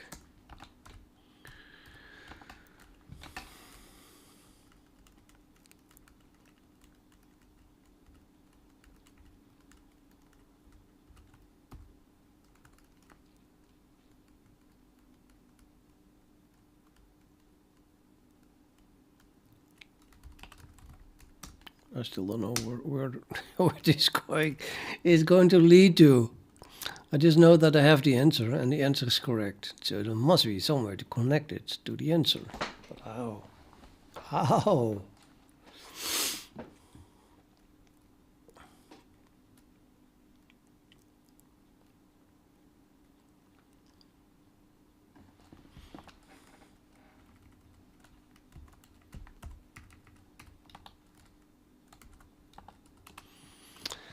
I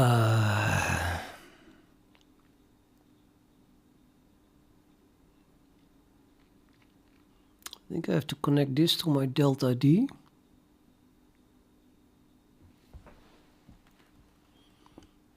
So the XA, I have XA, and it is actually X plus delta D. No, not delta D. Yeah, actually, no, it is. No, it is not. Delta D is a distance between two subsequent values.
What the hell? I turned the mouse thingy off and it just jumps suddenly.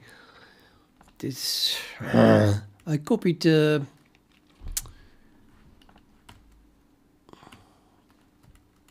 this Vim configuration from someone, you know, for the LaTeX stuff. If I write the file, it gets translated to that PDF window. But I'm not happy with that. Suddenly my mouse jumps here. This doesn't make any sense.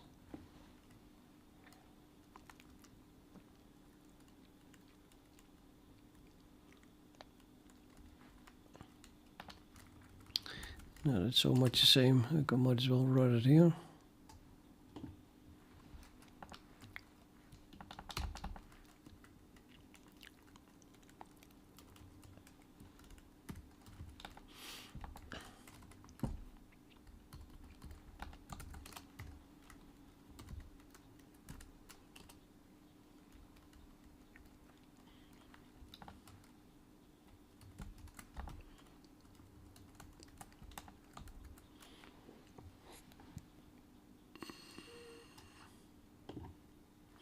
It's basically that sentence.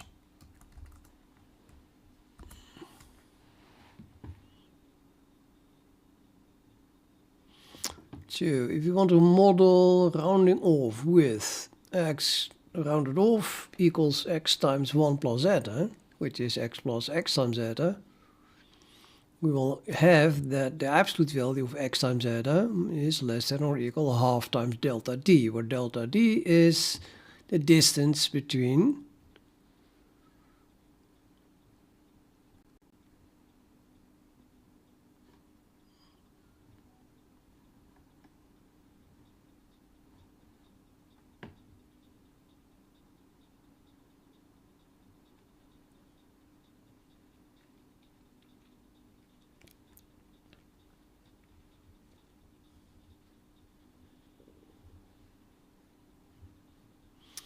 the d here should be x then.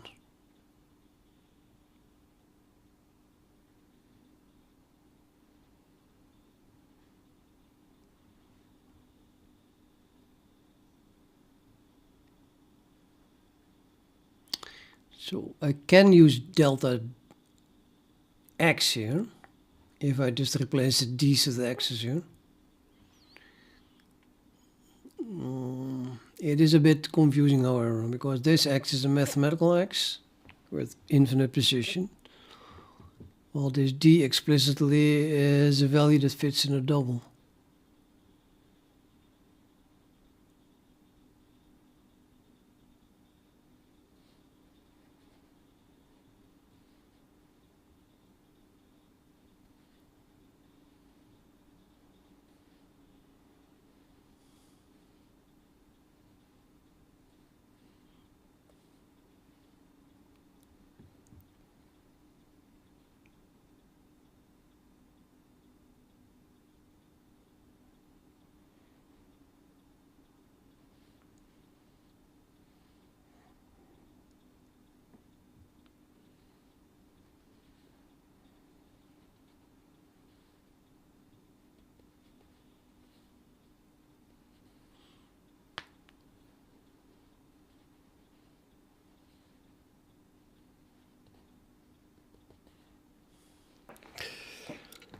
I'll just replace this with the formula with an x in it, and then we can use that here as well, because these two really correspond.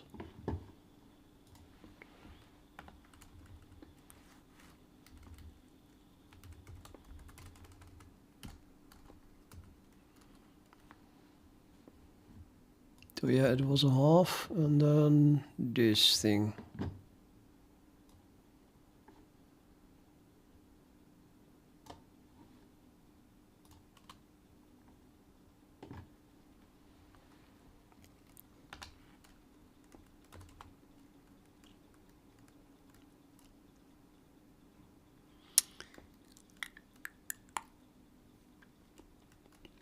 At which point I feel tempted to just subtract 1 from the log 2, instead of having a half in front of it.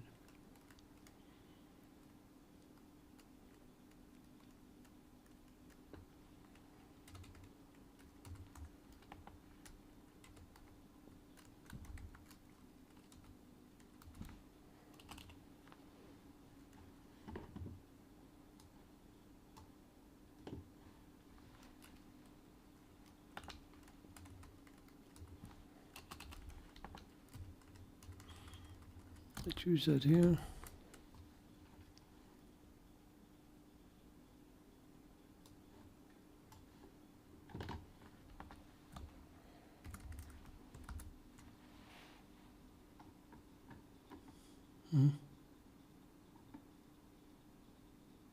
Nothing works anymore. Oh, the eta fucked things up. I don't know.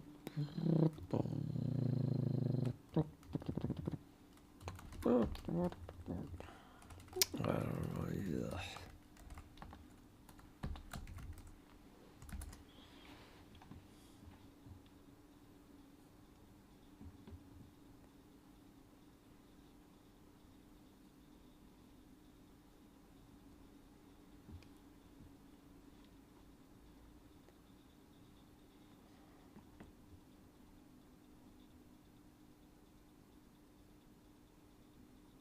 Yeah, except that D must be an X.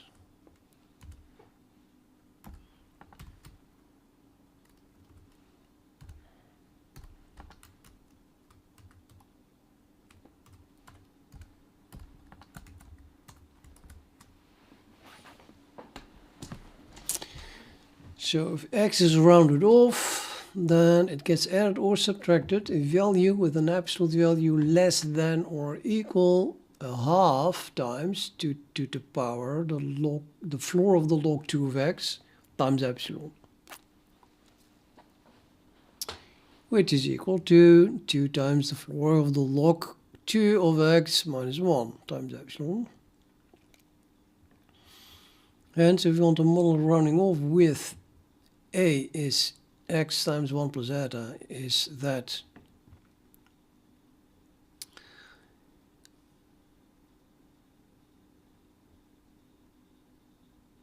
no, I don't like the L.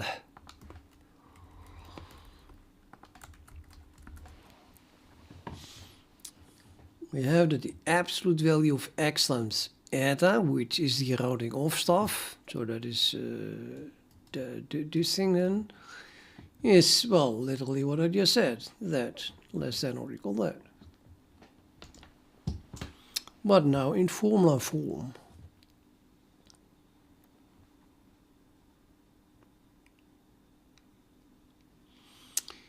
And my eta is positive, so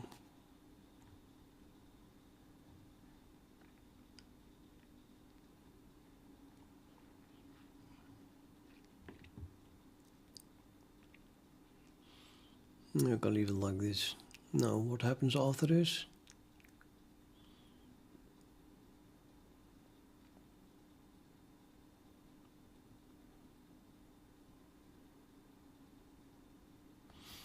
Let me just continue.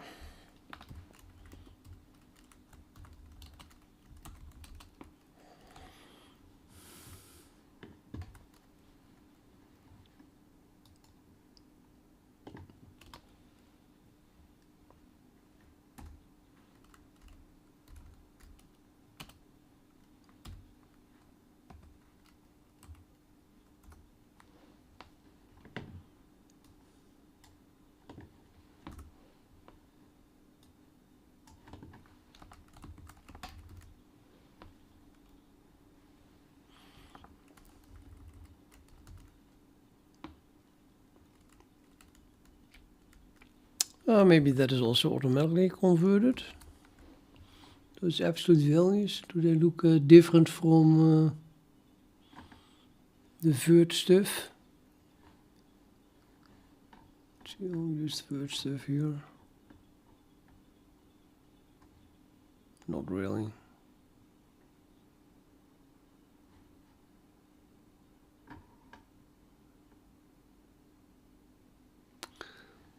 I'll just use the vertical bar.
I'm still missing the correct derivation.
Yeah, I need to give this thing a name. Let's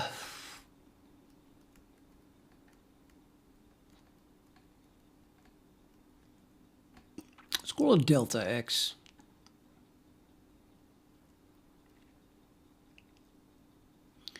And set that value x between d and d plus delta d, rounded off to the nearest value that fits in a double. Consequently,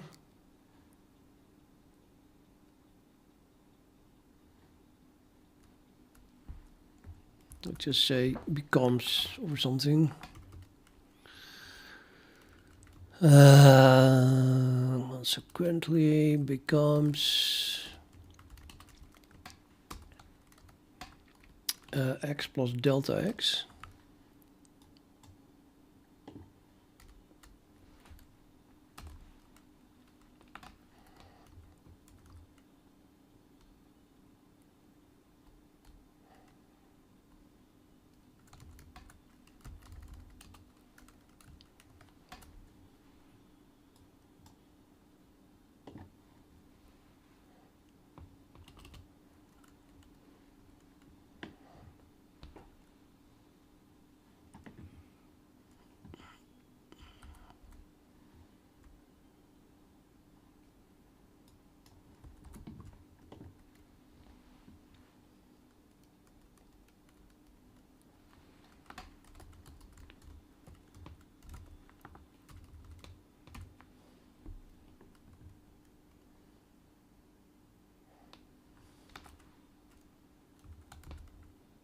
Yep, I'm really missing my j.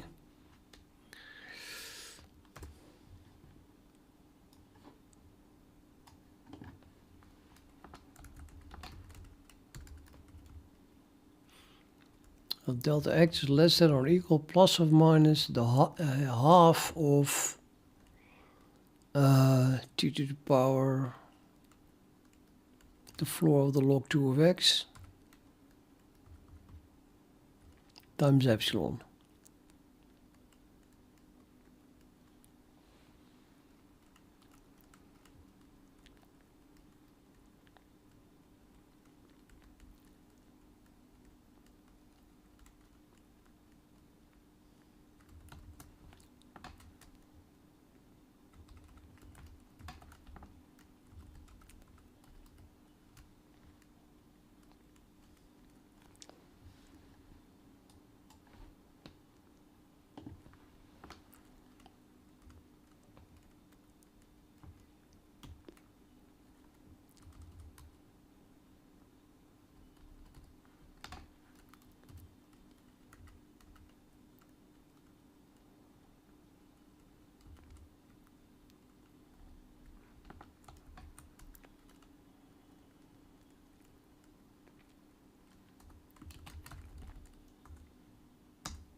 I would say minus 1 and 1 now.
Does this make sense?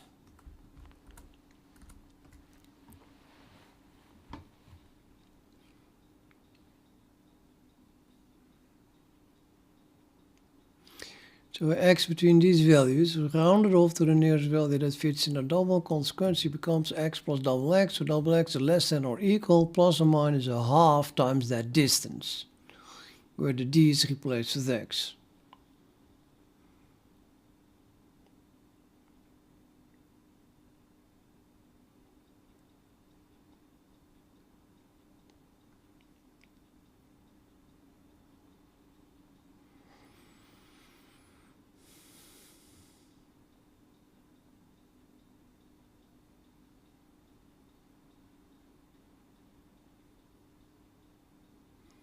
I probably need a parenthesis.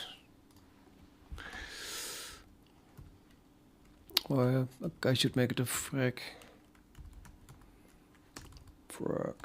delta x.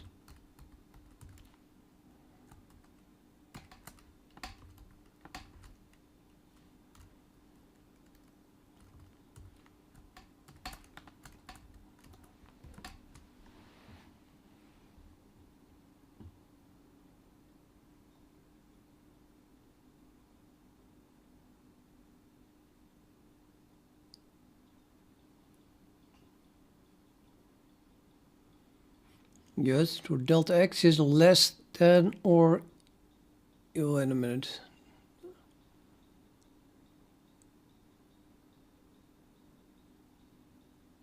What did you do equal here? Equals plus or minus, what is it now? It's less than.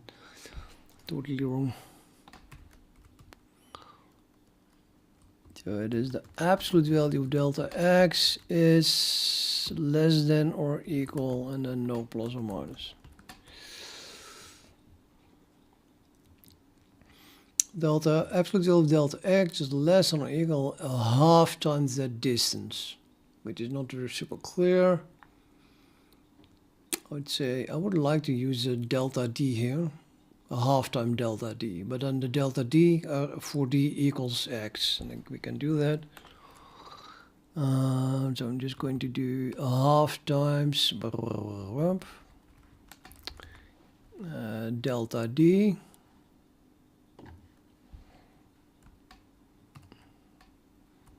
where d is x.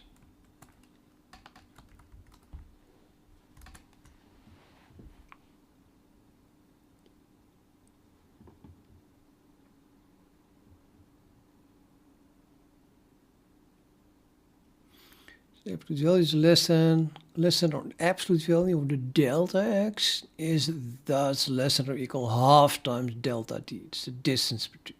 I mean, we sit in between d and d plus delta d, and we go either way. So yeah, now this is logical, right?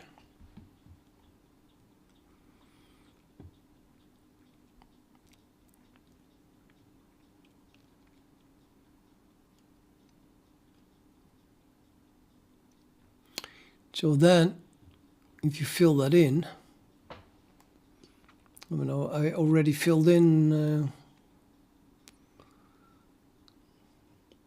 the x. This step is maybe not super clear.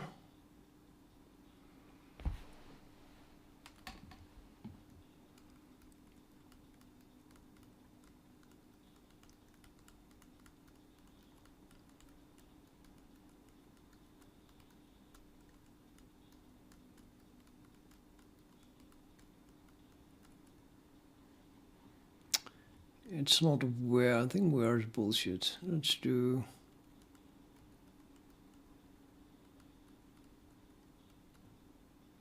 Well, I could do where, but then just define what I mean with this. So we do dollar delta that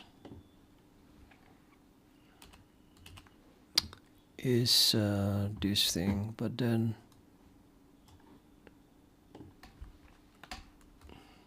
the d replaces an x dot.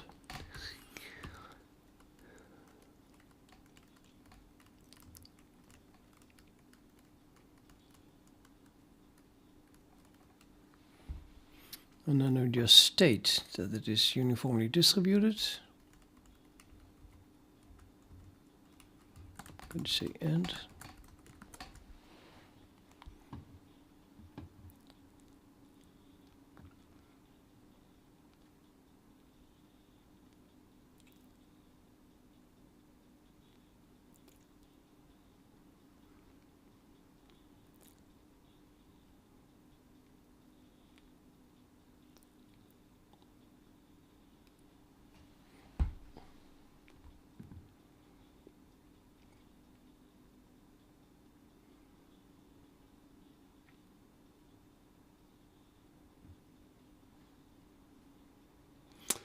Probably better just talk about delta x and then put this first inside here.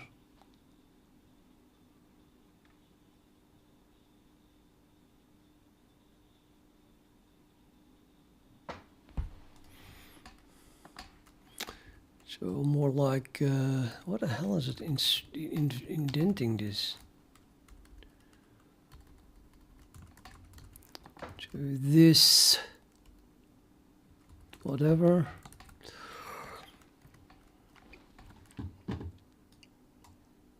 The delta x is thus, whatever.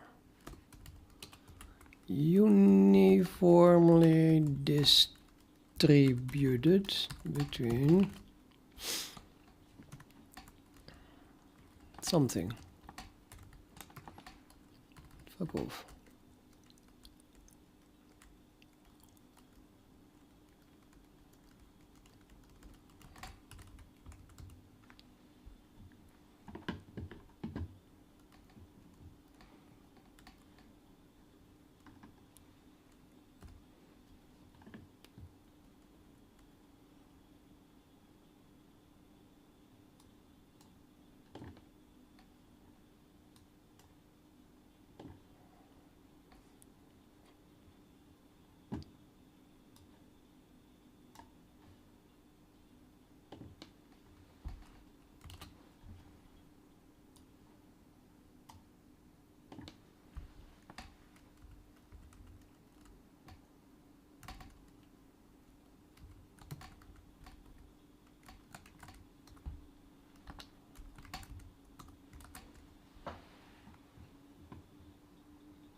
Do I have a word?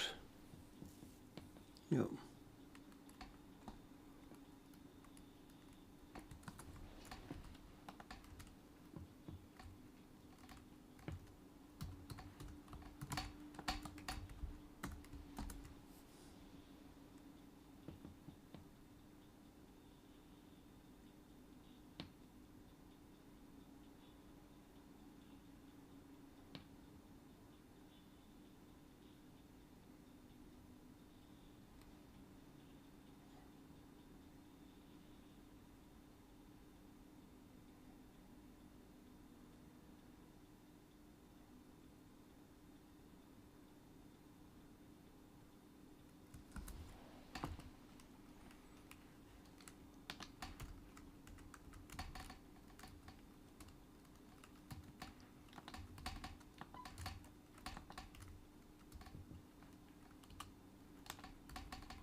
what to do here.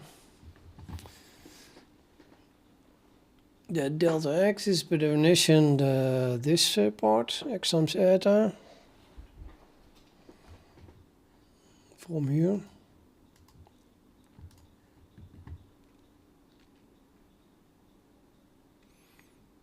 And x was between the, or sorry, x divided by that is between this. So delta x itself is between that times a half epsilon.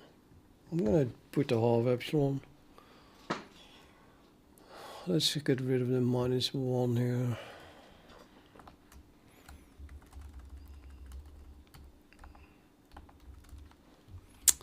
Let's keep the half epsilon like that.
I lost it again.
I'm using Arch Linux.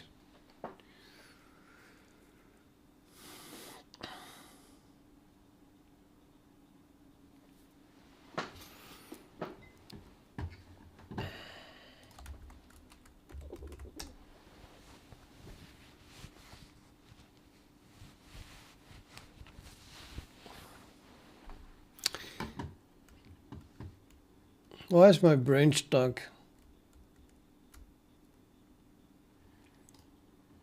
I'm stuck here.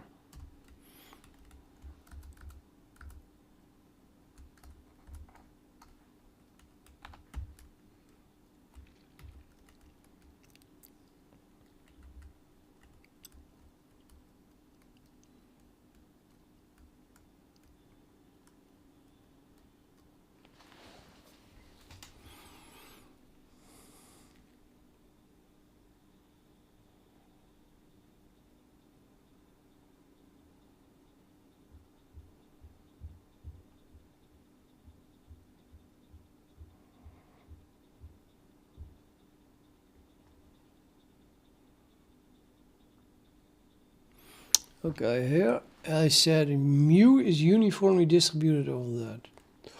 So I call that mu.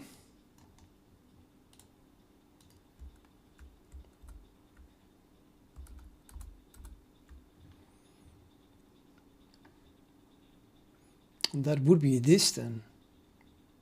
But.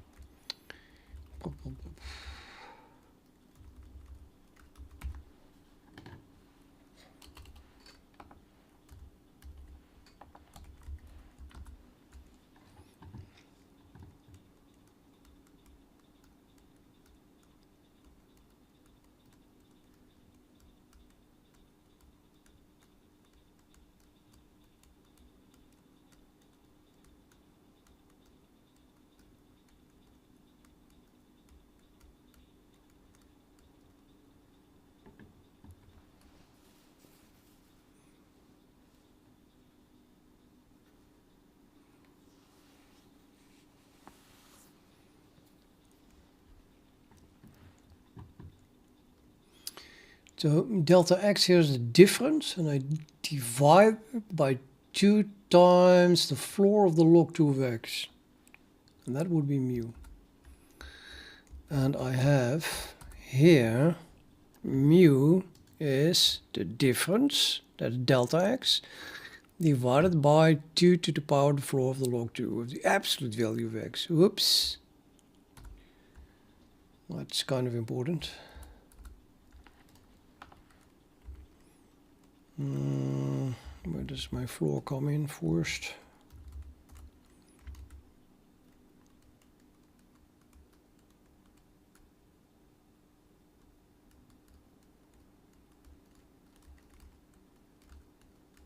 No, I need an absolute value around this thing here.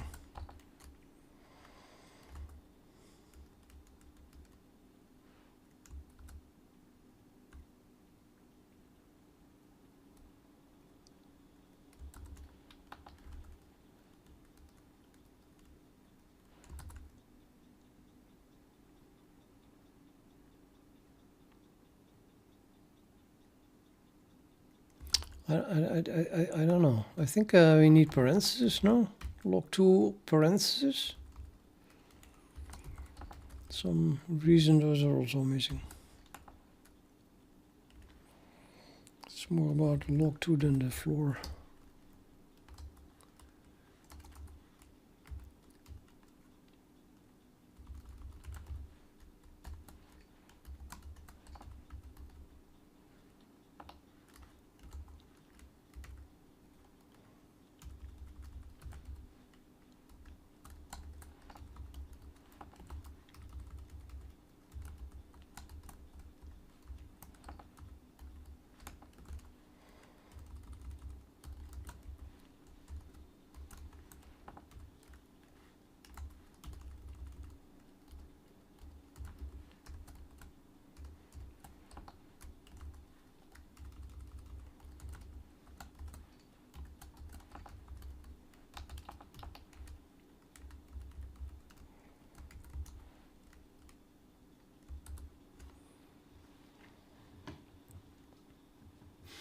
So now I defined here mu is delta x divided by 2 to the power the floor of the log 2 of the absolute value of x, which is exactly what I have here.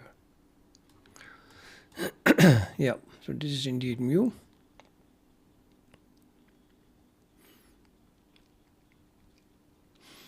And this is uniformly distributed over minus a half epsilon to plus a half epsilon.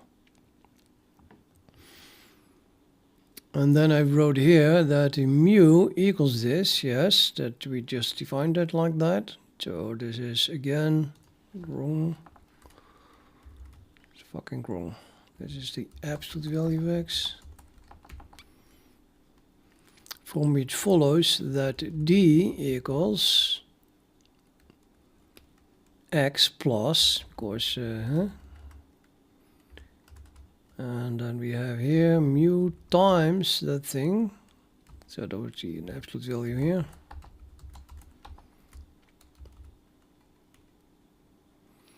Mu times that plus x, that's d. We want to set that thing equal to x times 1 plus eta, which means that eta equals, well, so subtract x here, and then divide by x. So yeah, mu times that thing with an absolute value here, divided by x. And from here we can arrive at the correct probability distribution function.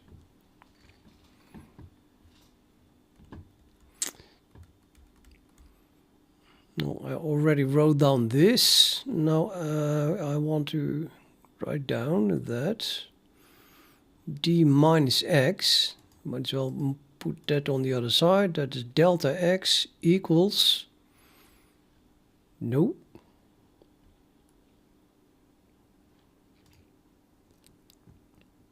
this is the rounded off value.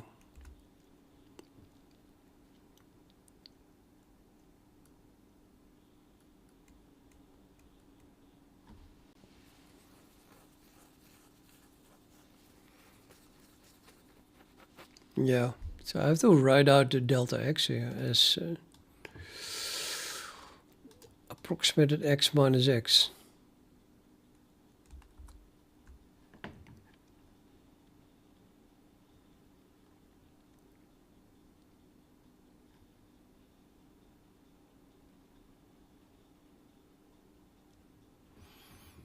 So I want to write xa, that is a rounded off thing, that is the d, if you ask me. Yeah. So xa equals that.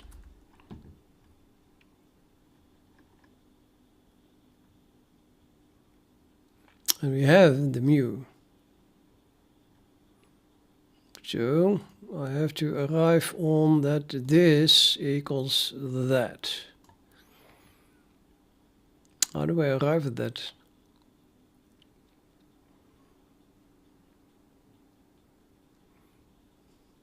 Well, that follows from this. Okay.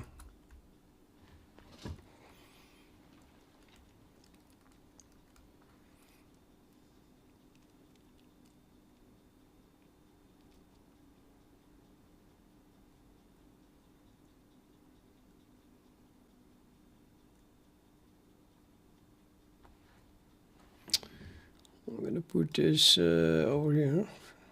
I can keep seeing it. Value.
What?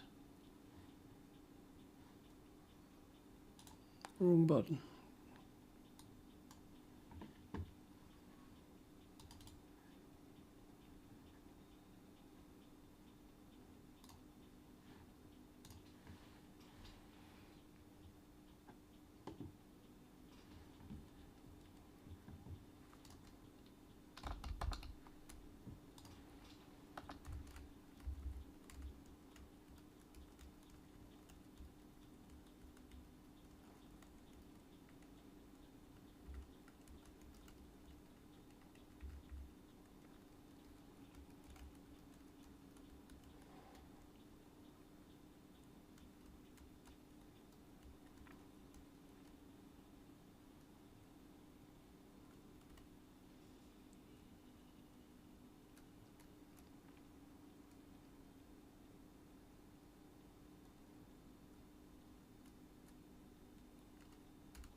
Um,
wondering if we can use what Claude was using here for uniformly distributed.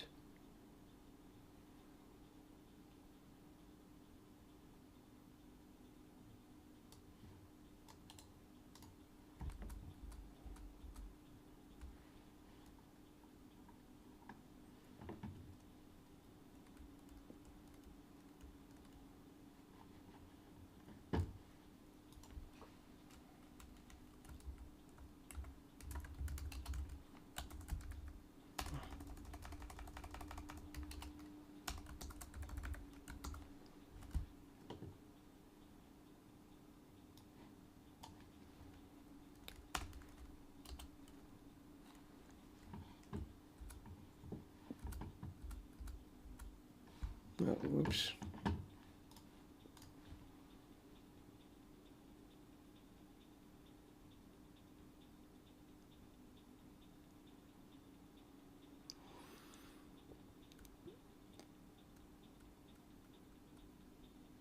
Oh shit.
I'll use this one. It's more clear, I think.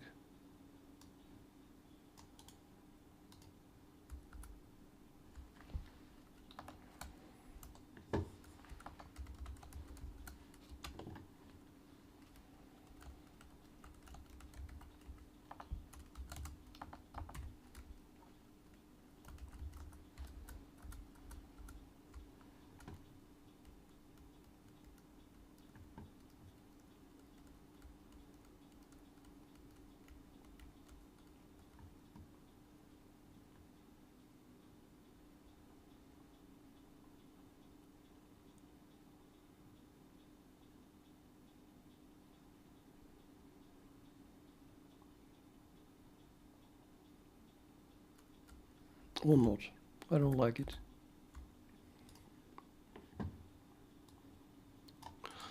Let's try that one.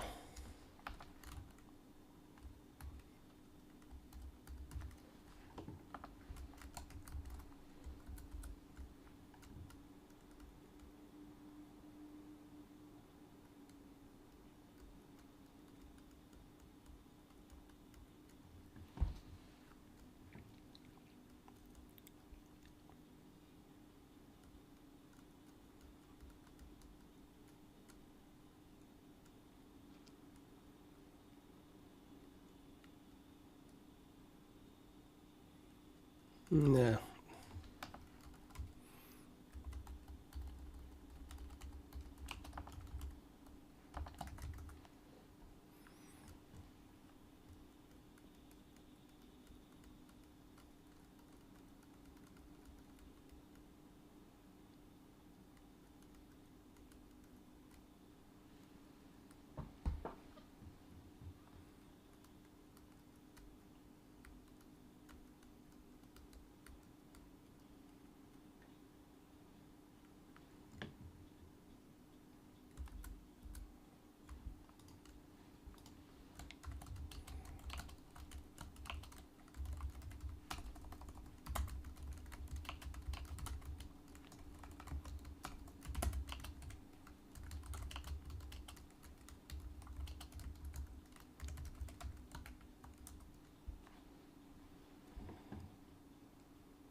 So it completely did not work.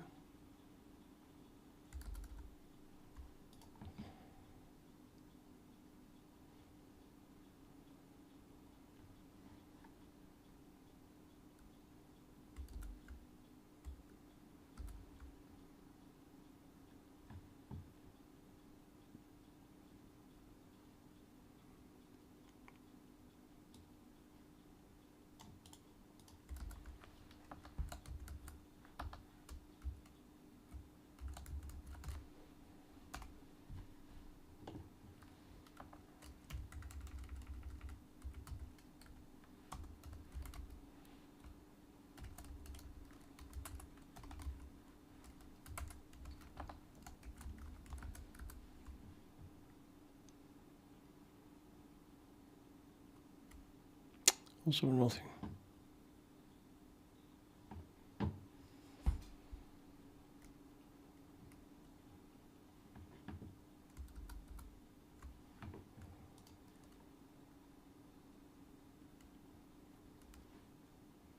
Oh, fuck.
Huh?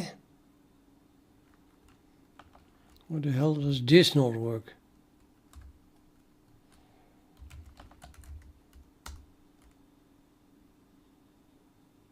Okay, so that does not work.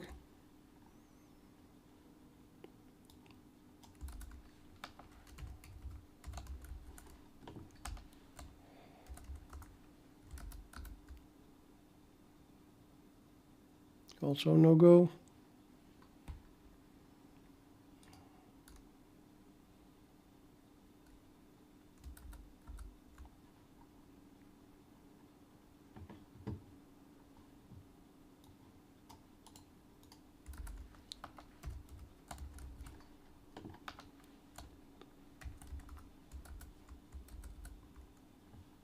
And also doesn't work. Nothing works. Absolutely nothing works except this one.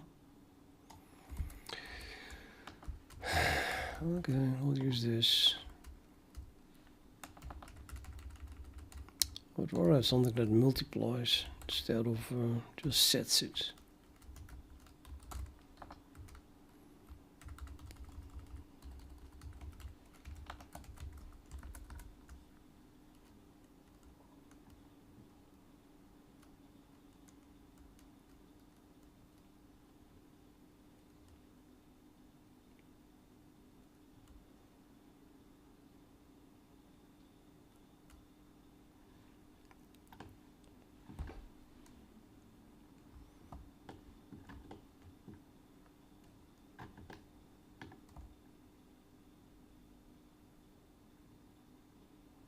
It cuts off the top here. Bad. It's just a...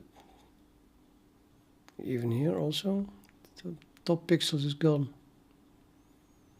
What? Oops.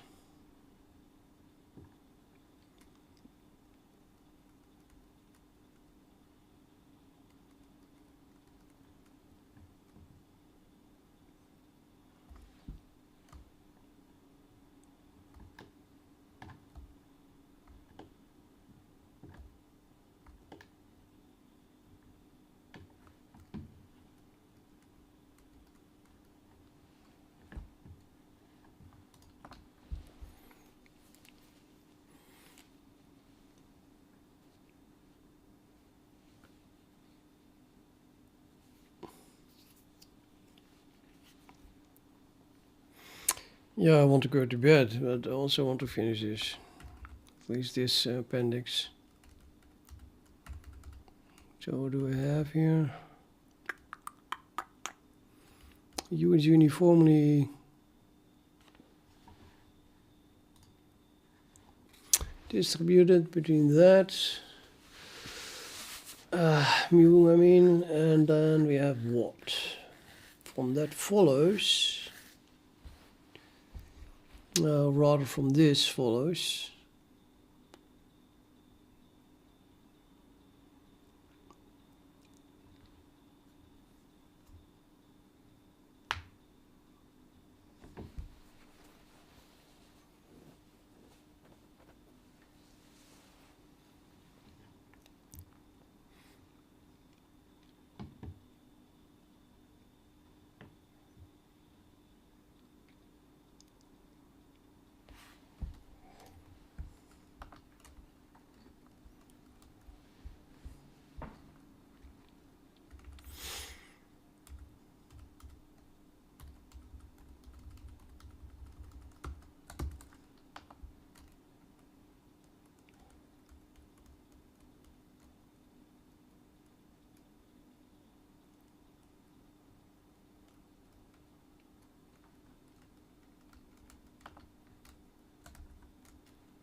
turning this on, and I'm going to write add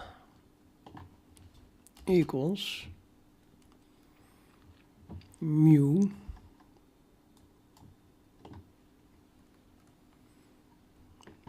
times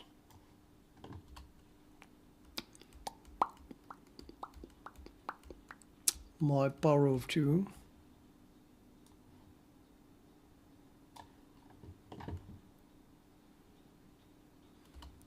divided by x. Let's make that a frac.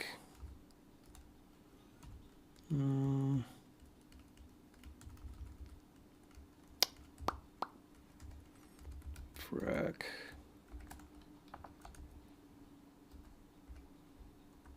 x.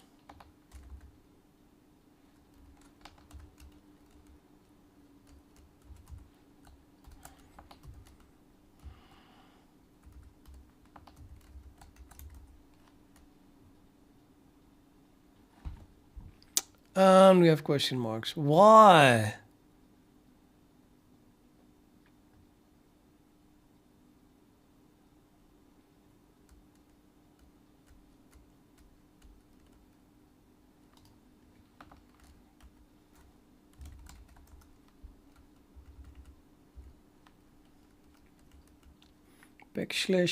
\AQ_ref label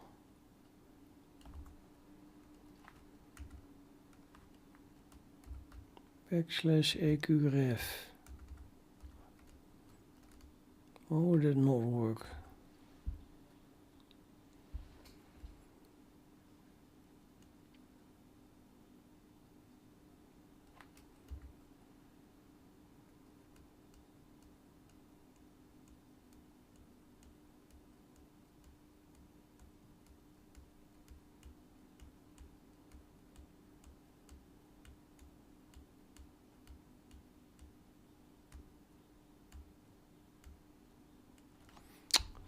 The fuck?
What were wow projects?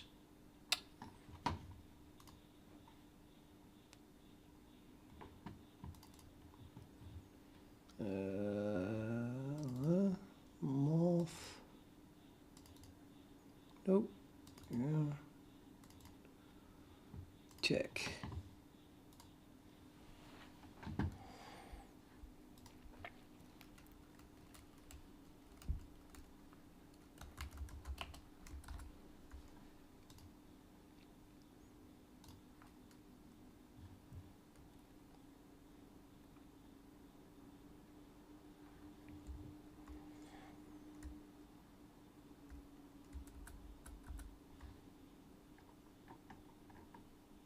Oh, it also not work. Oh. Oh, it used to work.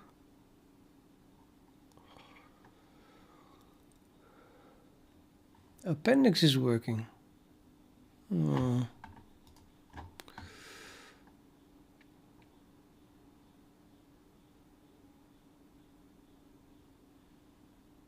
What is just ref?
No, this is so not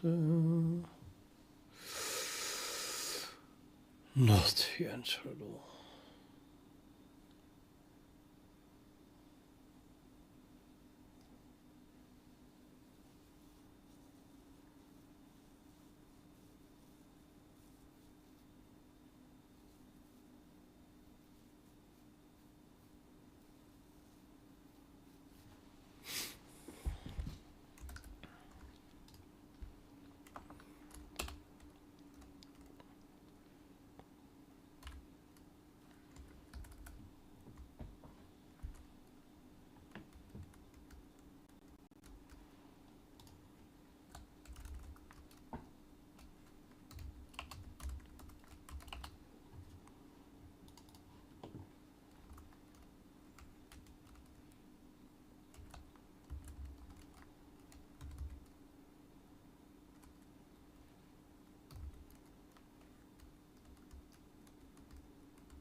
Line 80.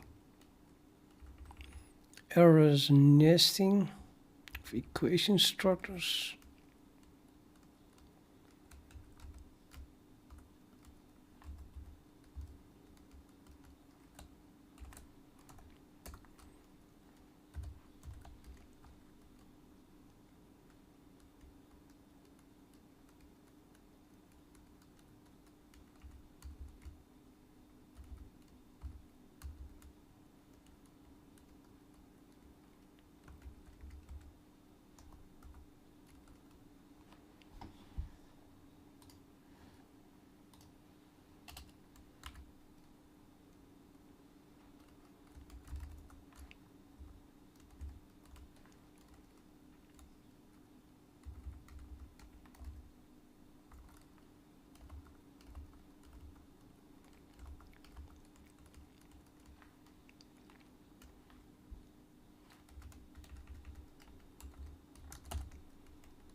And that's all done. Or is it?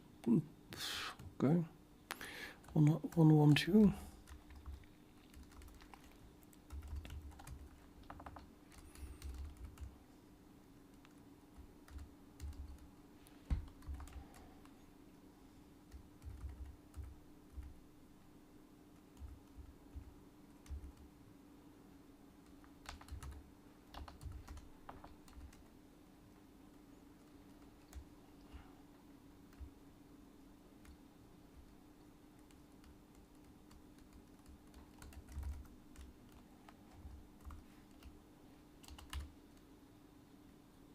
Population still failed.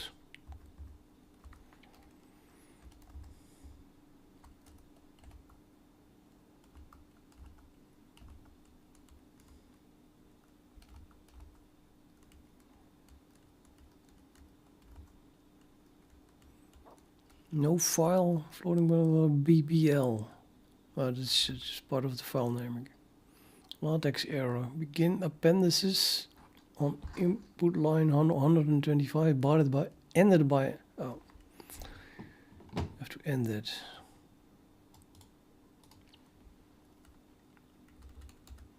How many other errors do we have?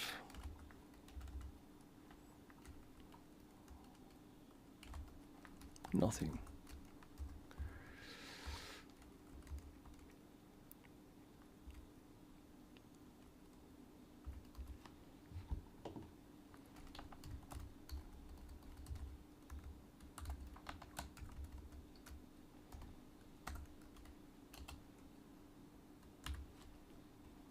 Yay! And still question marks. Shit.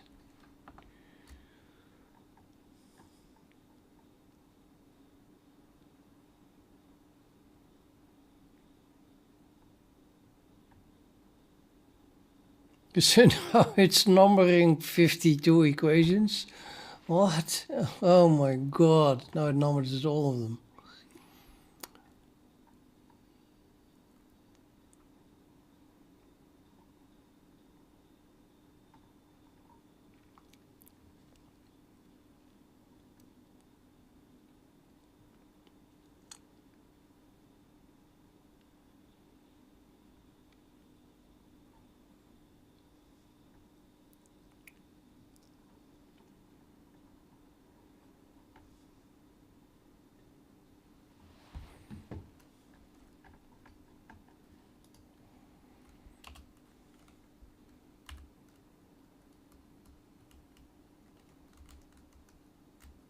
Now the compiler stopped.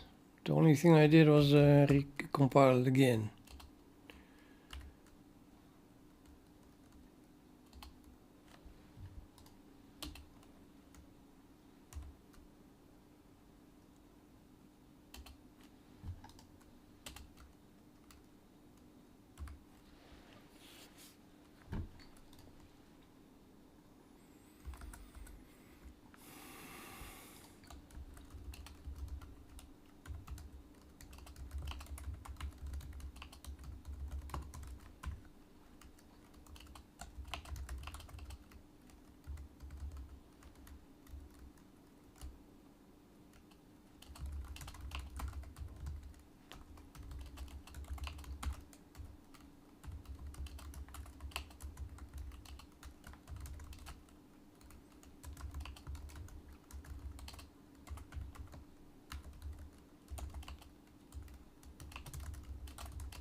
Now it says 47.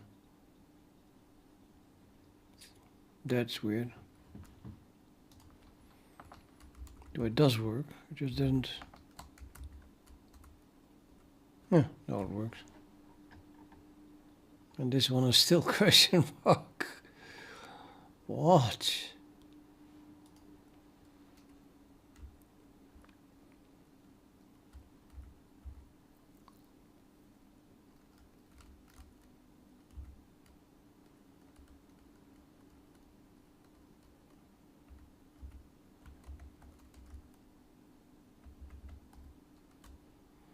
No, it's a non-breaking space, I think.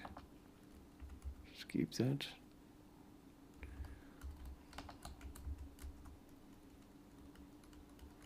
Even ref doesn't work. So this is more. I don't have a ratio PDF. I renamed it. And now you would think that an AI would say, ah, dude, you don't have a ratio PDF. But no, of course it doesn't say that. Or ETA PDF.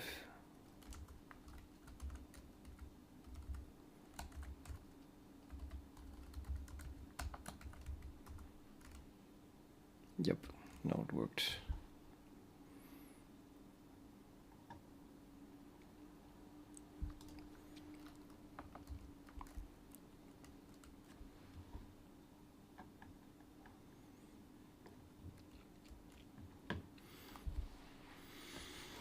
Okay, combining 44 and 47, we get eta, that comes from here, equals xa, which is equal to this. So I have this on this side and then x here, so subtract x from both sides. Then you get the mu times 2 to the power, and we divide it by this x. So, yeah.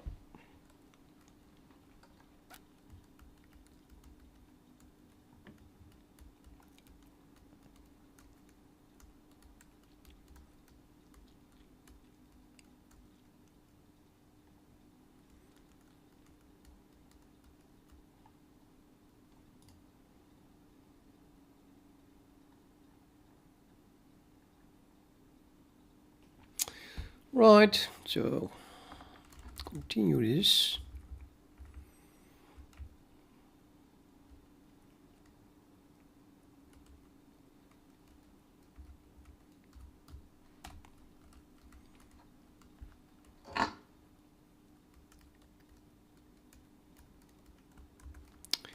Was it? Oh yeah, the expression.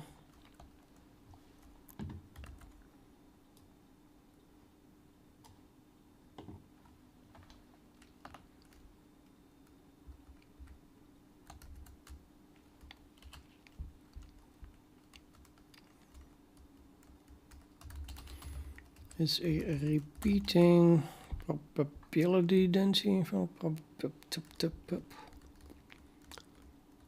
yeah, that is called the PDF probability density function. Every time x is a vector 2 larger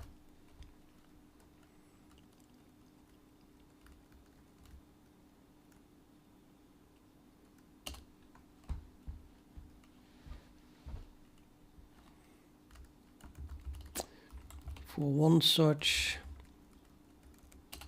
interval, it is clearly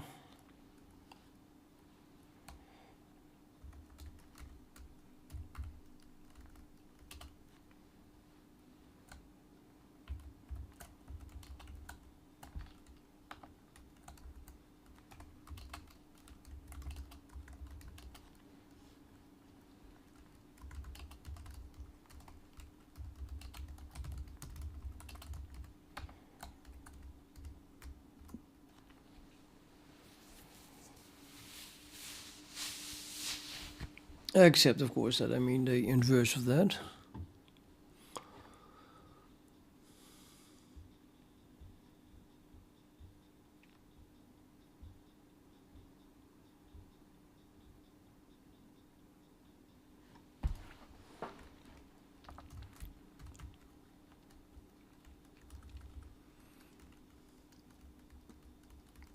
No, I mean x divided by this. Make a frac again.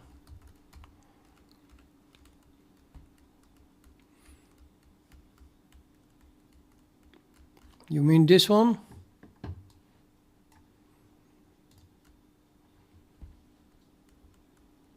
What is wrong about that? Ivan, what is wrong about that?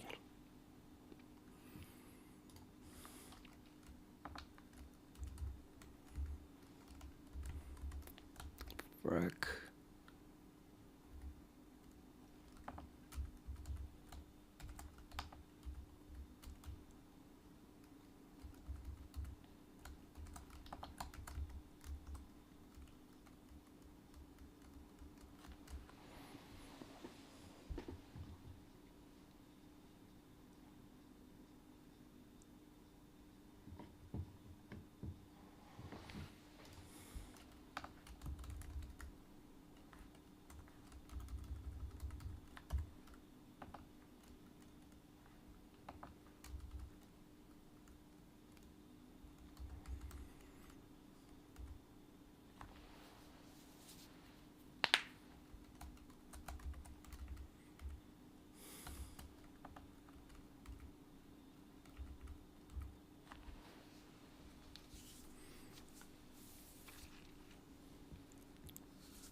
Yeah, this is more a lesson in LaTeX at the moment. How to write LaTeX.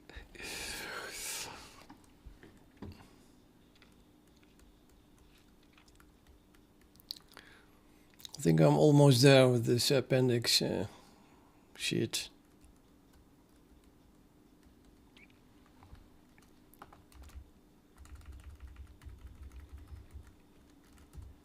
New paragraph.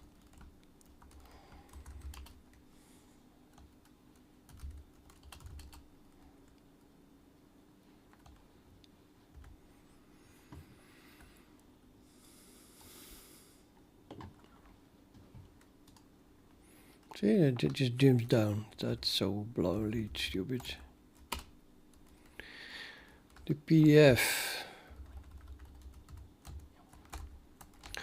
The PDF of ETA is therefore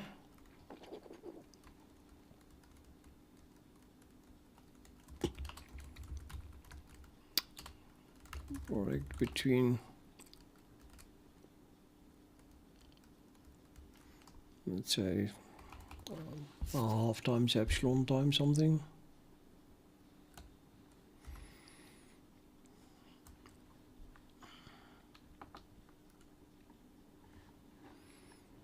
Where is a half an epsilon if you need it? Somehow they got separated. Ah, there it is. So mu is between plus or minus a half epsilon.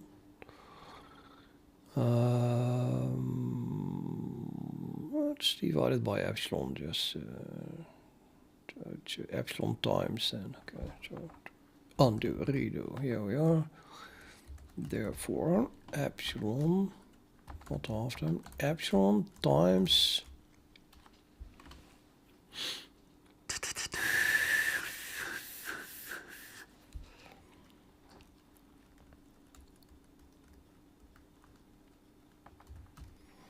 is therefore sim.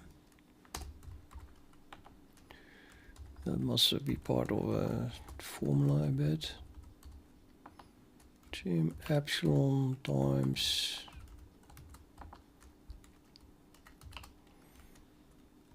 mu.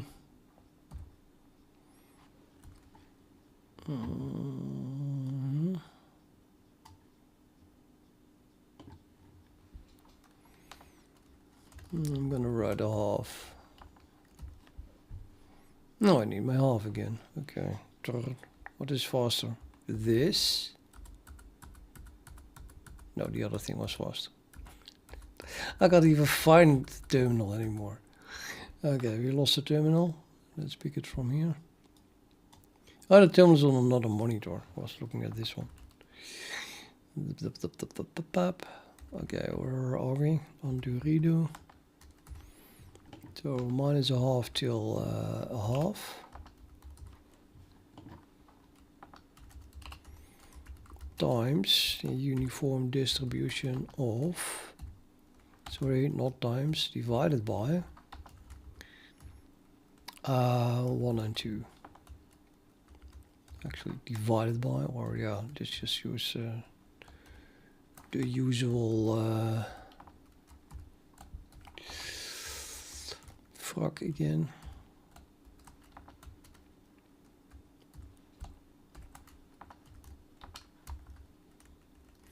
I'm not sure if I want to use a frac because it makes it so small. If you inline it.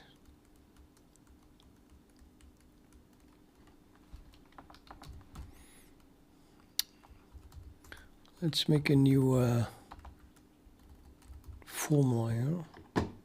Equation. I'm gonna jump down again. I think it just jumps to a matching brace or something. And then it sticks there. Totally have to change that.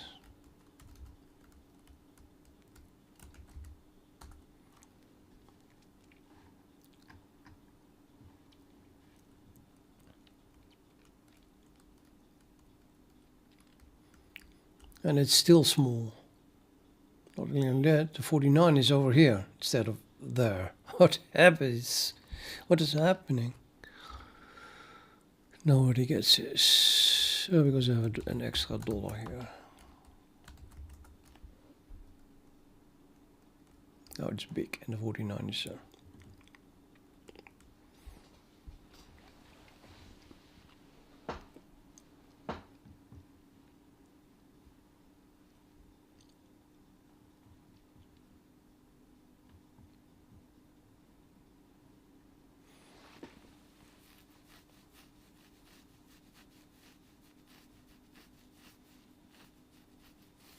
Yeah, and then the derivation follows, for which we calculate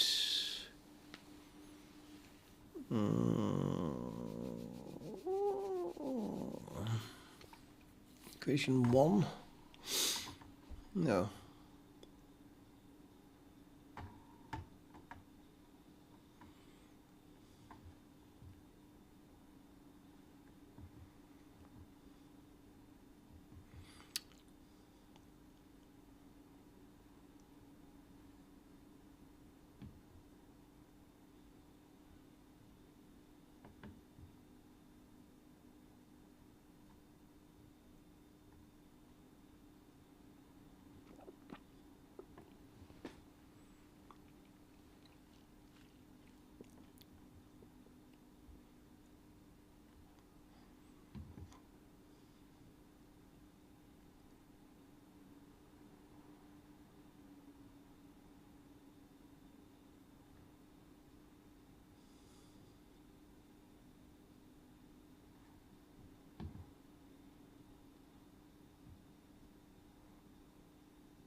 Yeah, okay. And it's finished.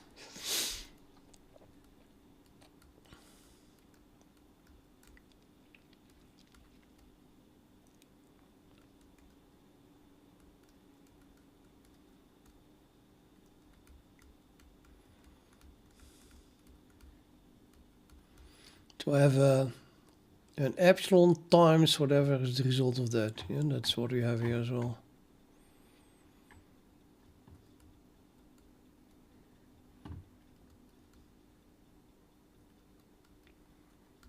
It used to be less than a quarter, etc., but we have multiplied it by epsilon.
Yeah, it's kind of annoying. Maybe I should just not have numberings at all unless I refer to it.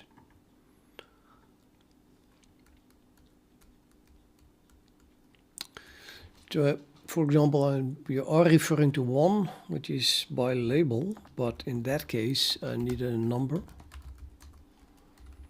So this one is numbered. But the next one here should have, well, not referring to it yet. Doing no level, no referring. So we might as well do, I think, how do we do that? No level? No, no number. Let's see what that does. See, it just disappeared. So I think that everything must be no number. Which is going to be highly annoying because I had 50 of them. Is there a way to quickly find with a regular expression what a formula is? All of these are though. Ugh.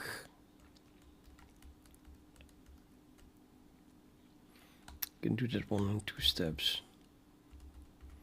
I'm gonna do substitutes backslash. It doesn't fit anything.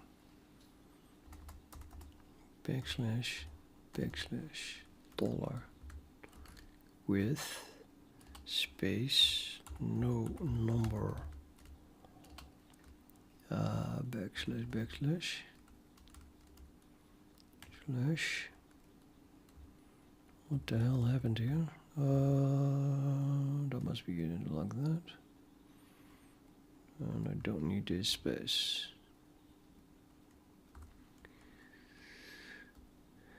And then in the same range, we want to add no number when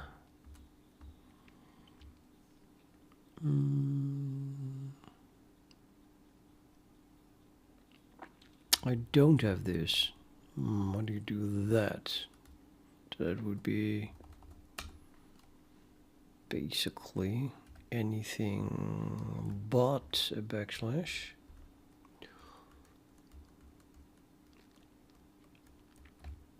Now, of course, don't add backslashes here.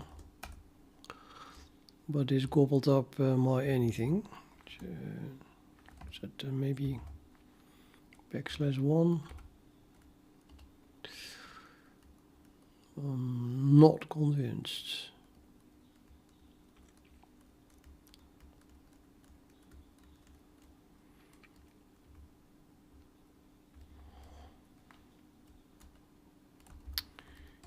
Probably have to put this around it.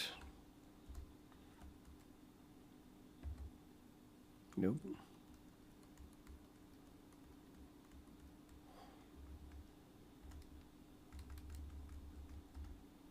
Yay, that worked.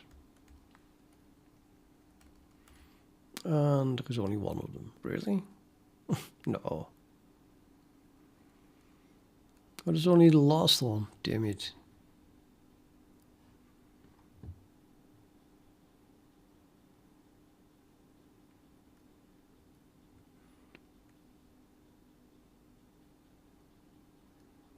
Yeah, I don't need a no number. Sorry, I don't need this no number here. It's hard to detect. But yeah, it's easier to remove them.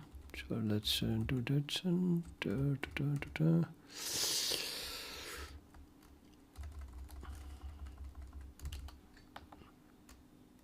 oh, wait a minute, that one should be there. D5, D6. F, oh no, just they're all one per line. Okay, so never mind then. This is correct.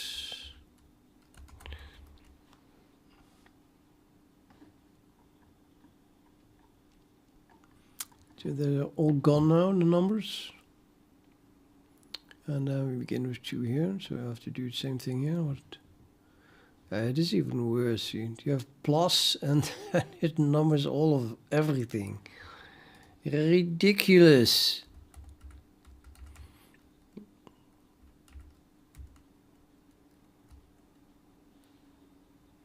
So I need a no number apparently everywhere.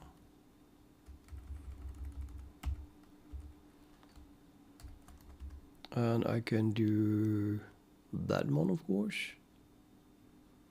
And also this one.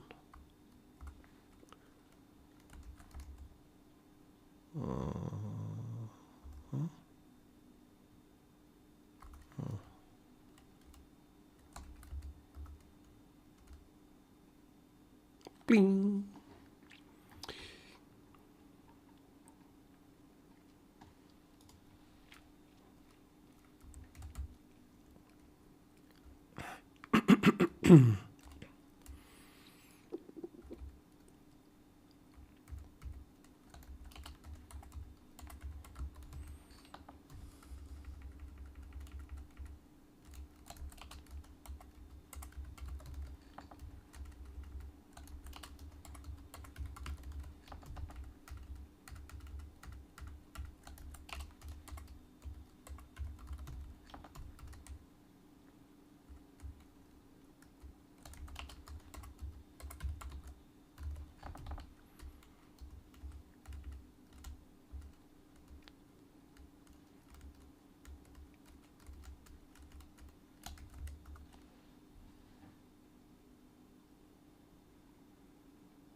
Yeah, okay.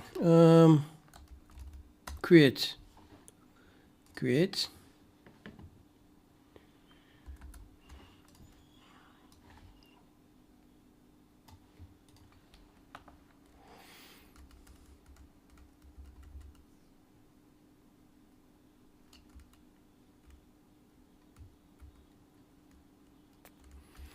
So yeah, now we are completely happy with having this weird thing.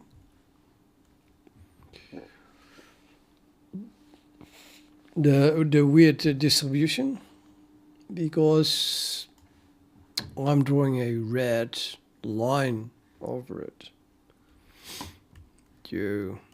Now we know what we're talking about. This is the theoretical thing that we just derived. Let's make it a bit more visible.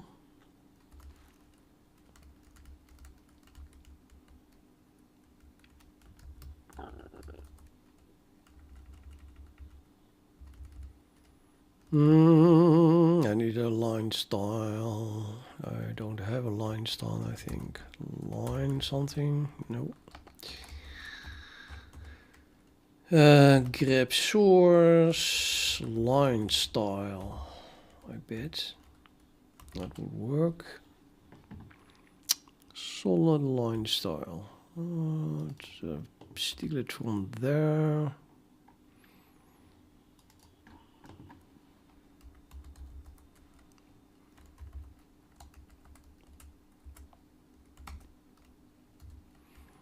I needed it before this one, but let's put my line style, and now let's put it here directly below the graph. Solid line style, I'll call this one red, and I want to have a line width of 2, so it is better visible. Let's call this a red line style.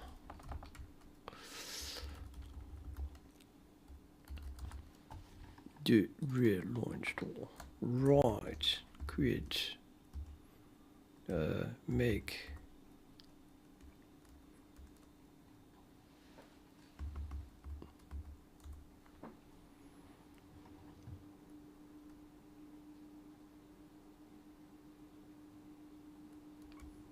Okay.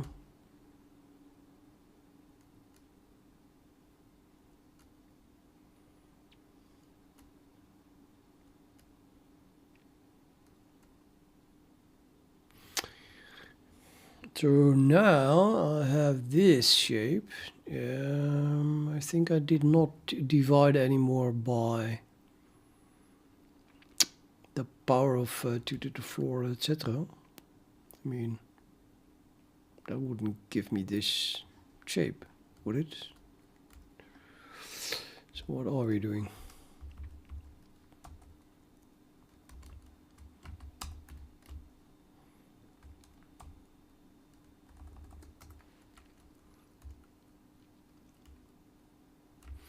Oh, this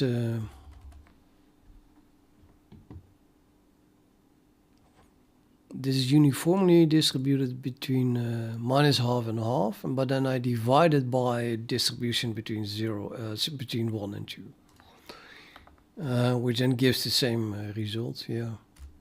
So what you want to do? Don't do this. Don't do that, and really insert ettas here, which means that now I want to work with mu, I want to work with eta, and then we define eta as that difference divided by the absolute value of x.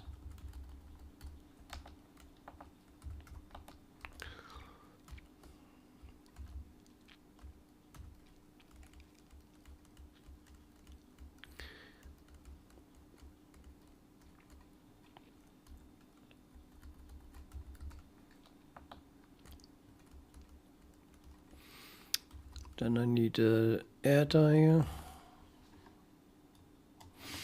Eta is distributed over according to the and the is basically this function here.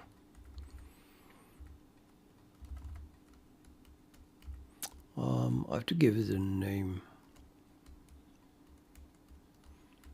The mu distribution.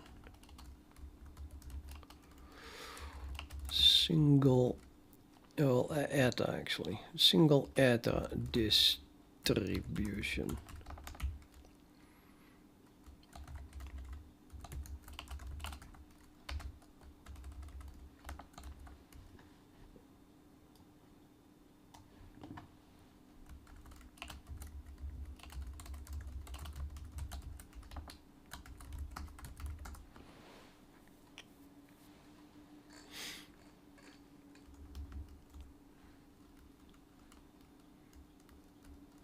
Well, or not. Now that's interesting. It looks like it, but it's no longer exactly the same what we predicted. Why? So completely. Oh, it's 1.4 here, clearly. Clearly 1.4, and this is different as well.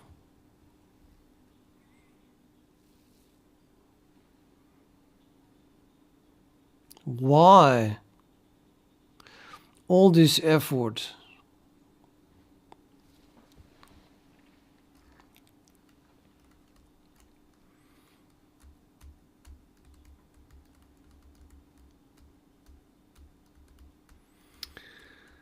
Ah, shit.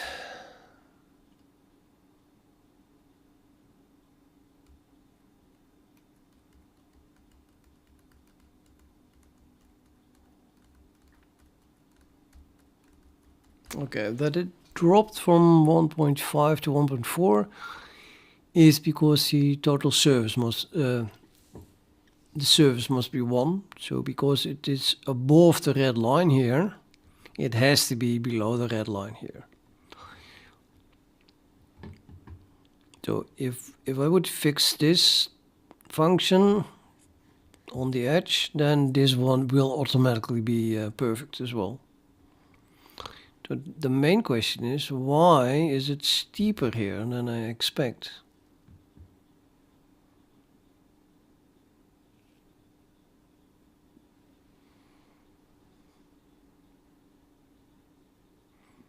It looks more linear.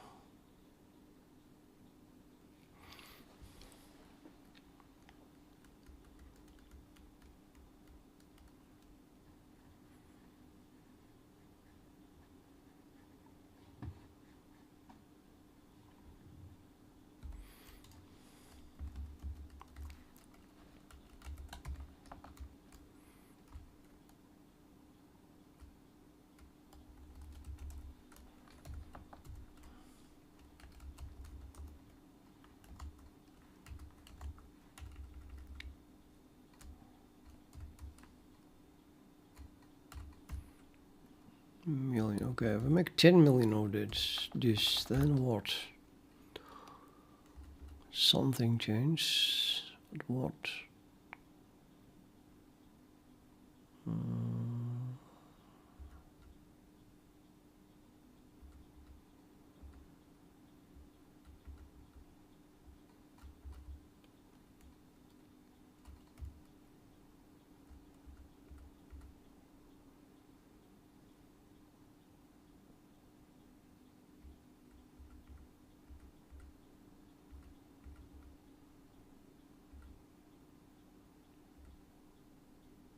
I think only this.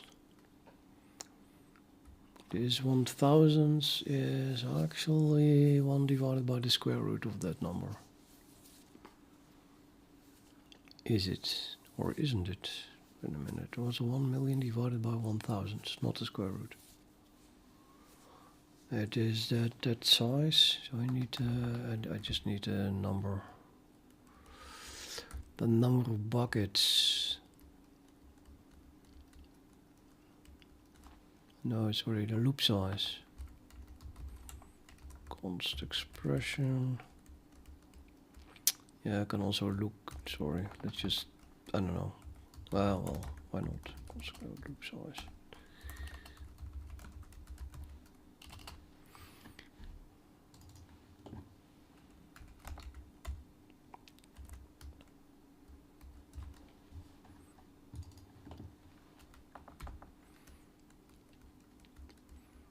Yeah, have to divide it by this and multiply by that.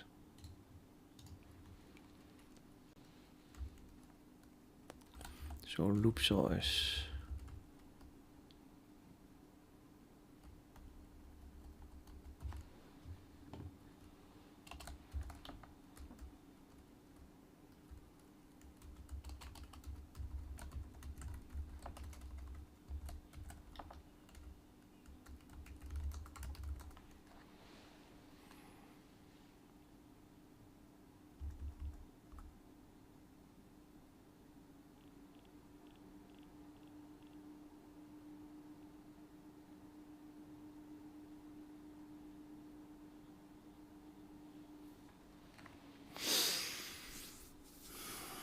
There's even a weird kink here.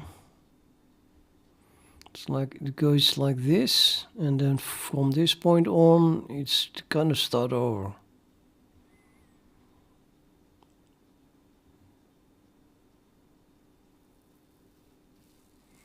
Very peculiar.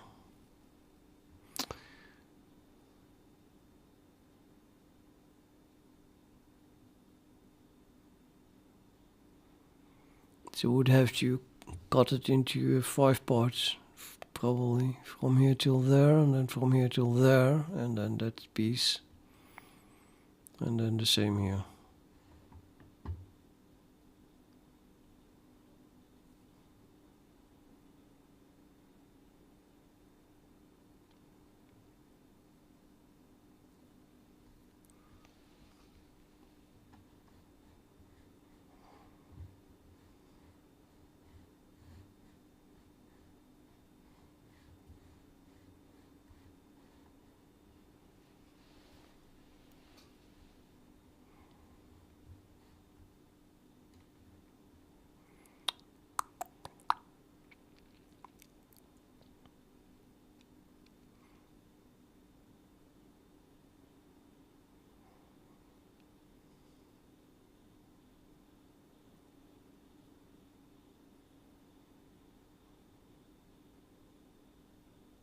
Hmm.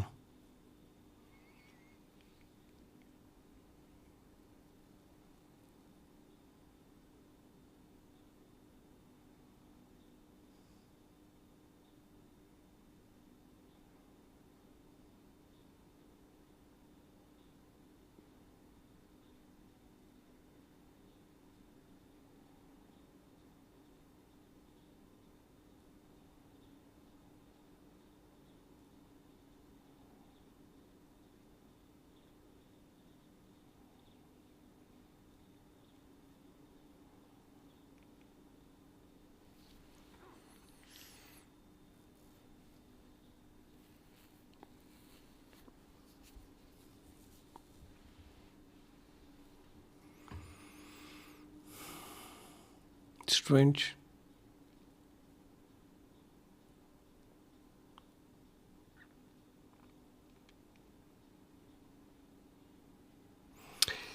Yeah, my derivation looks so logical, and it comes close, but apparently not perfect. So I'm still missing something. Something is missing, but what?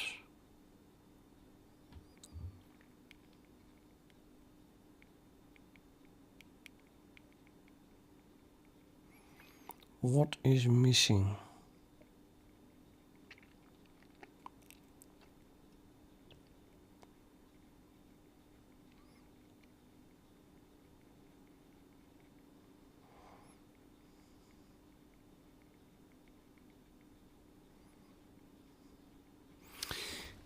Well, I'm thinking I might as well run it with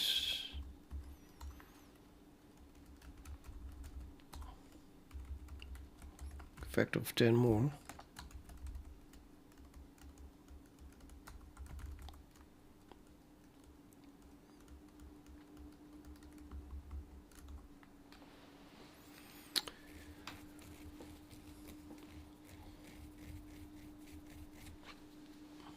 To see how nice the function actually looks like. It looks like well, what I think that it looks like, but I'm not sure.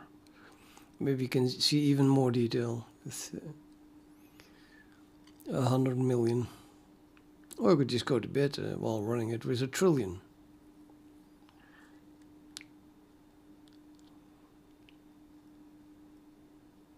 Or I could multi-thread it with all 64 cores.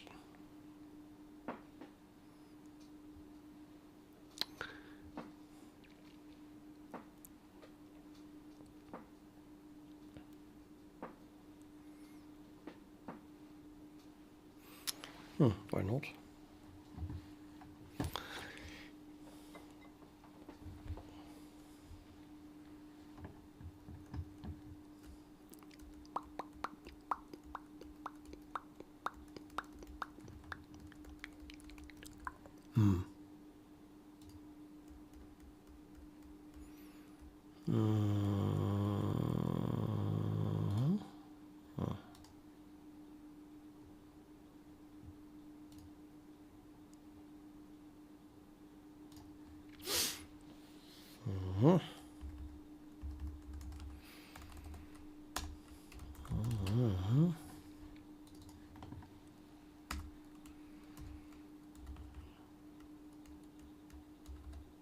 Oh, there it is. Already finished.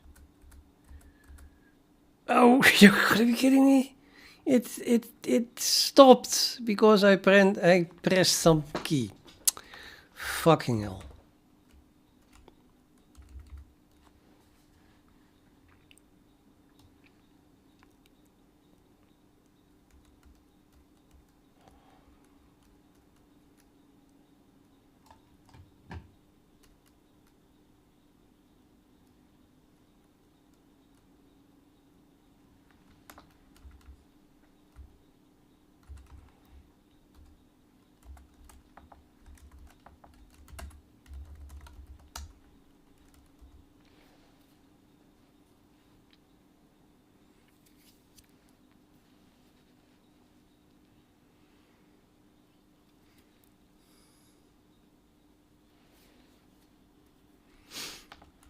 I think I just need a bucket clause per thread, and then at the end add them all together.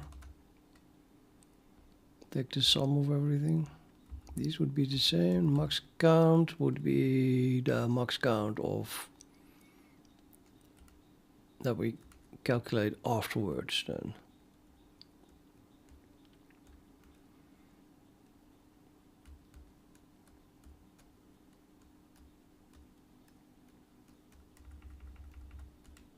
Yeah.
What the fuck? What is it doing? There was a new question.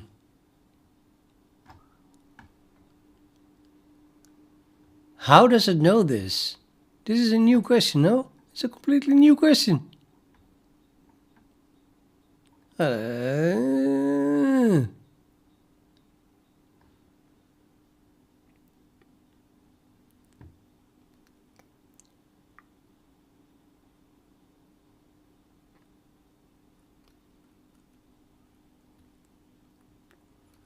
Yeah, that uses atomics.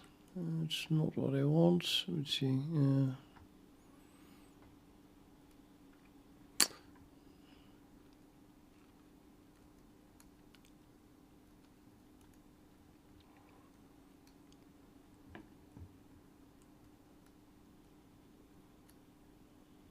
Man, what a complete bullshit.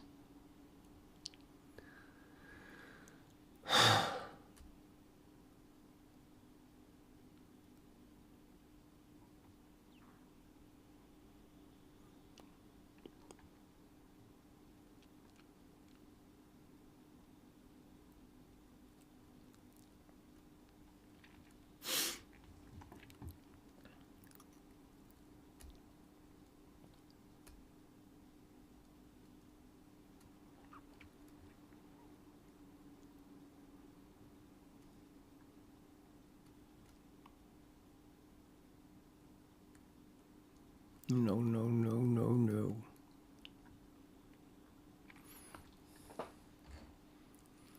No, you just can't count on AIs. It is absolute. This is. I mean, that was not helpful.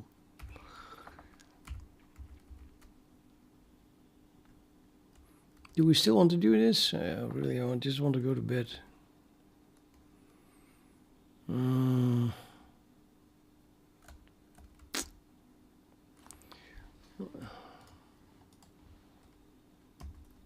I'll just run this again. And then hopefully I won't press a key when it finishes now. So now you know that it finishes in, I don't know, a minute or something, right? So I'll just wait for it.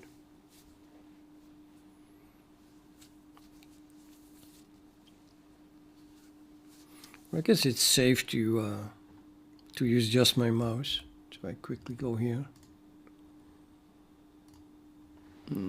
So. As long as I don't touch my keyboard.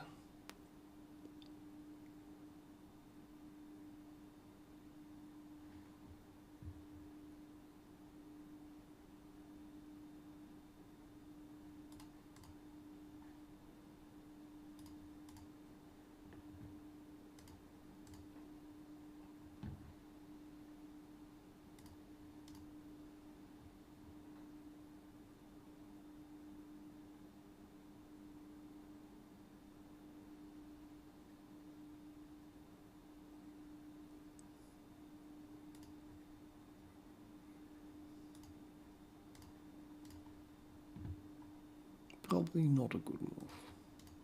Do you have to do something different? It's first castle.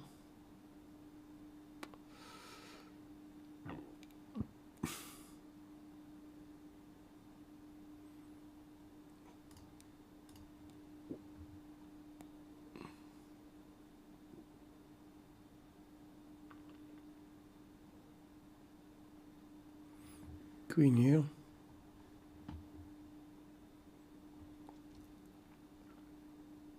There it is. Looks very smooth.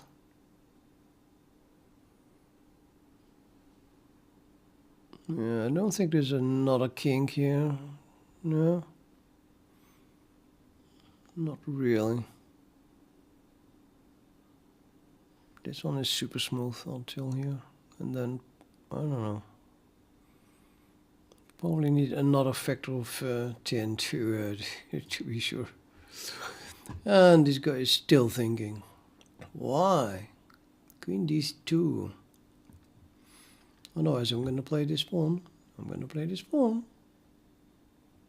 Oh, that's also possible. I cannot play that pawn.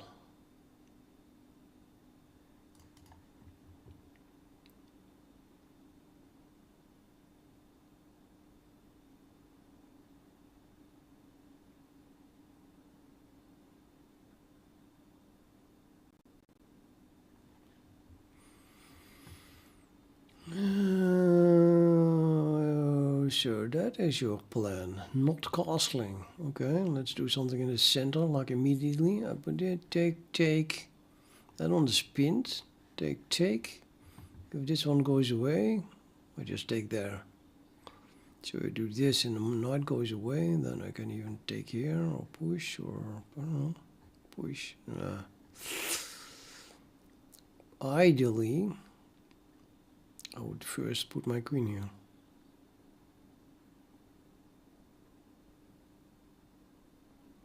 Don't want to wait though, one more move. Let's just immediately go for it.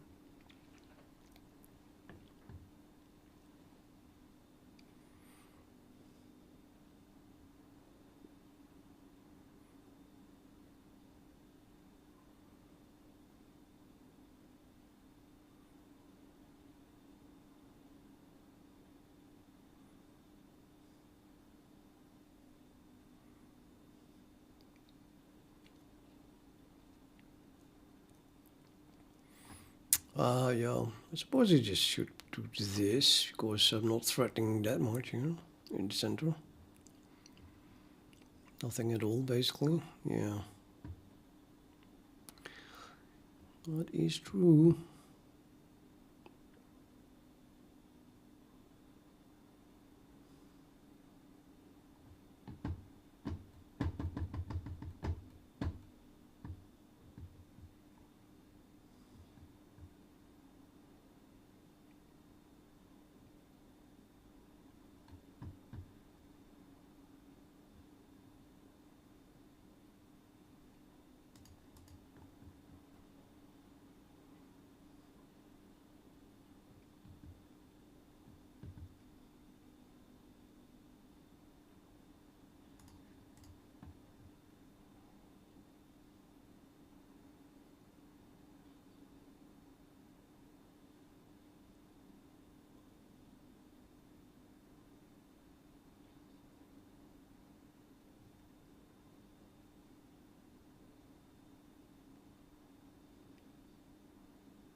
I'm not happy.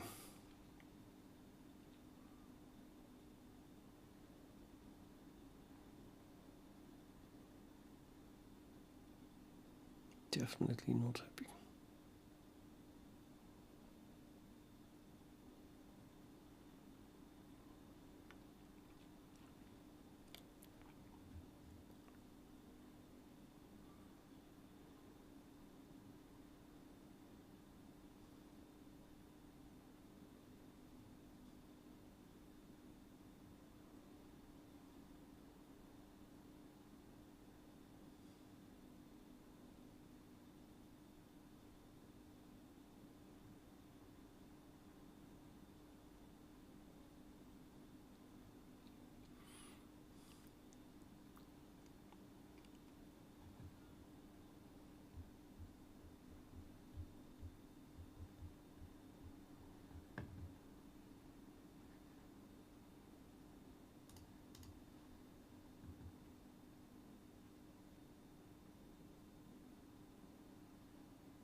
Yeah, but now my knight can move.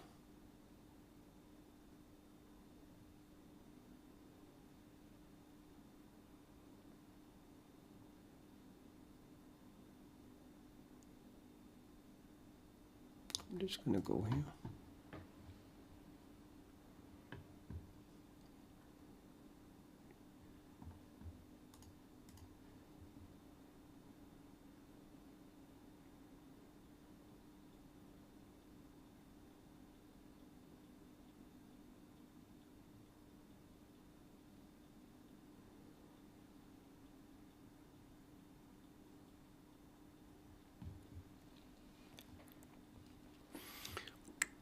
get rid of this knight, so it can't go here. Then this square can be defended simply over this line here. Right, so let's, okay, check. If I move this one, check, I go away and it's not defended. I'm one move too late.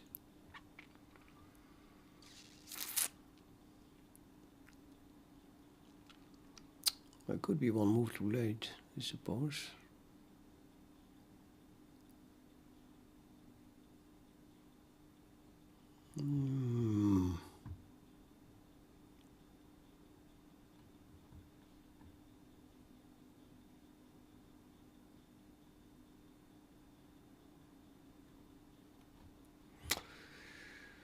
Okay, I guess I put my queen here. Then I'm threatening to just move my king even after the check, and then I have this pawn defended. While if he takes my knight, which he would like to, then I take back with check. Ta-da! And then he goes away and I have nothing because this thing is still defending it. And I lost a piece. Is the check helping me in any way? Not really. Not really.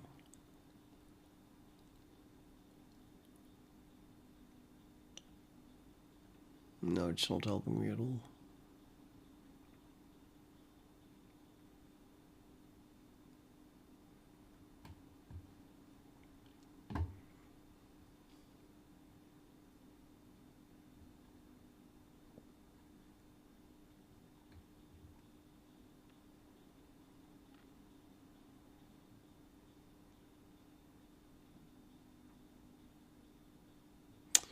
Can go here after the check. Check here.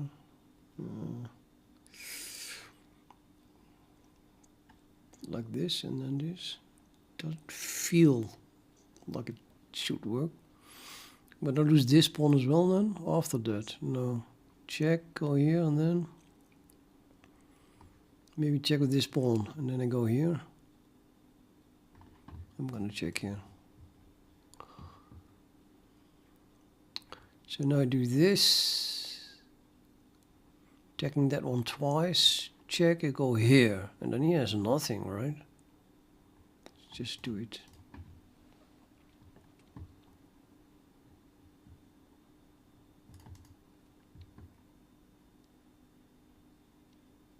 Still threatening to take the bishop.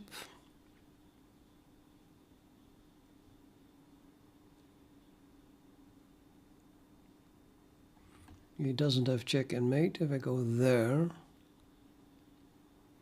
I can just go here.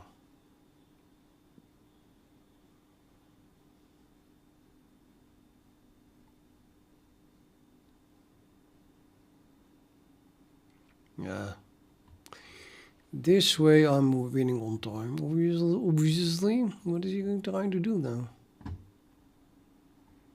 I'm just gonna grab me a rook, I think.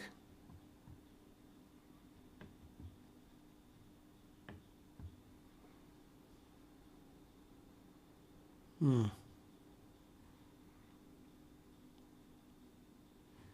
just take it. He sacrifices the queen. I have no idea why. I don't know. No, this did not make any sense, that move. Maybe he wanted to take with the bishop or something? And he did a wrong move.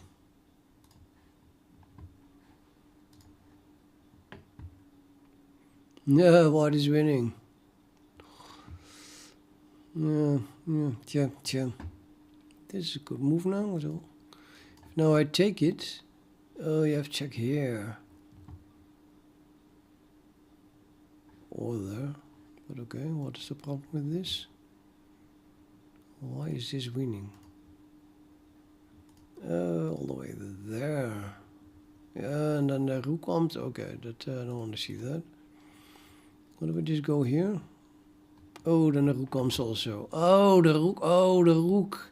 I can't go here. Yeah, that's a problem then. That is a problem. The rook can come anyway. I mean, I could put this one in between, so you can't give check there. Oh no, I give check there. Yeah. I have to go there. I just have to go there. Or if you go there, just made him 4, starting with a rook. Really? You would never do that, of course. You would do this, and then I take here, and then again a check. Wow.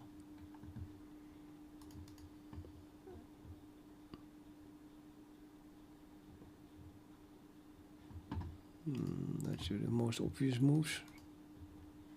Oh, losing the rook. Okay, I'm still made in 10. But, yeah, he took on... Oh, it's totally wrong. He took here with the queen. So there's 2 possibilities. Either he wanted to take like that, which is still good for white.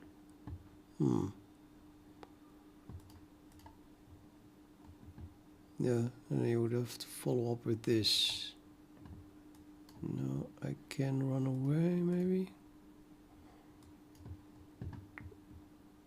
Oh, I still have that the knight problem, the rook problem here. Wow.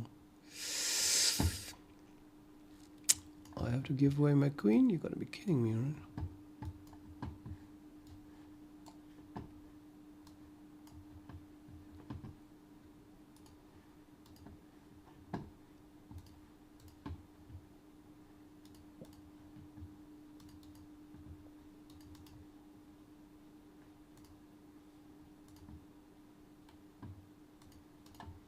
My pawns.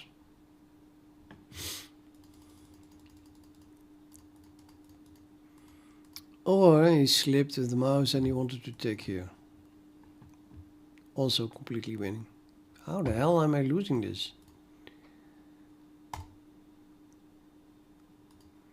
+2, +3, +3, +3, +3, +3, +3. I've been lost for a very long time. Oh, again, this is reasonable, doable. That was a bad move. So the attack works apparently. I could attack this piece. Okay. No.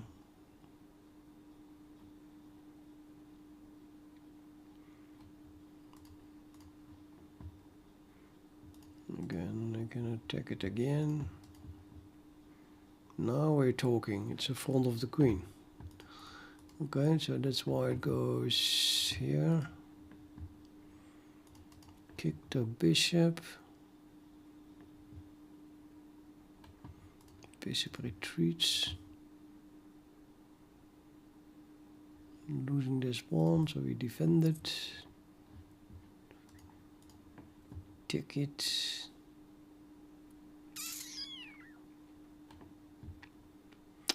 Yeah, that's a good move. I kind of have to take it.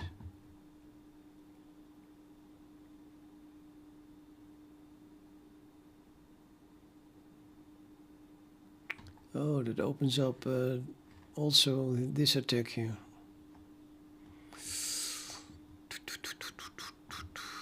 But why would he do that? Okay, let's look at this. Go away. It's a really weird move. Just blocks in the rook.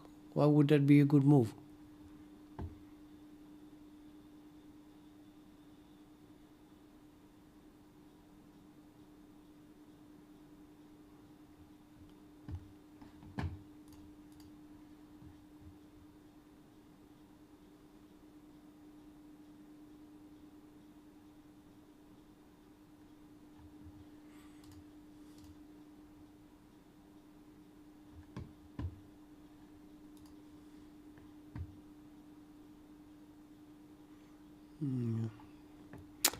It's all about the same.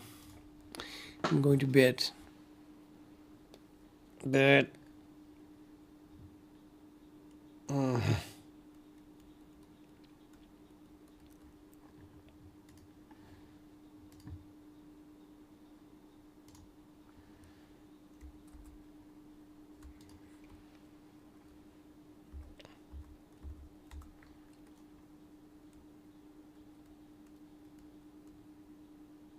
Ignoring swap file. Okay, you go ahead and ignore it.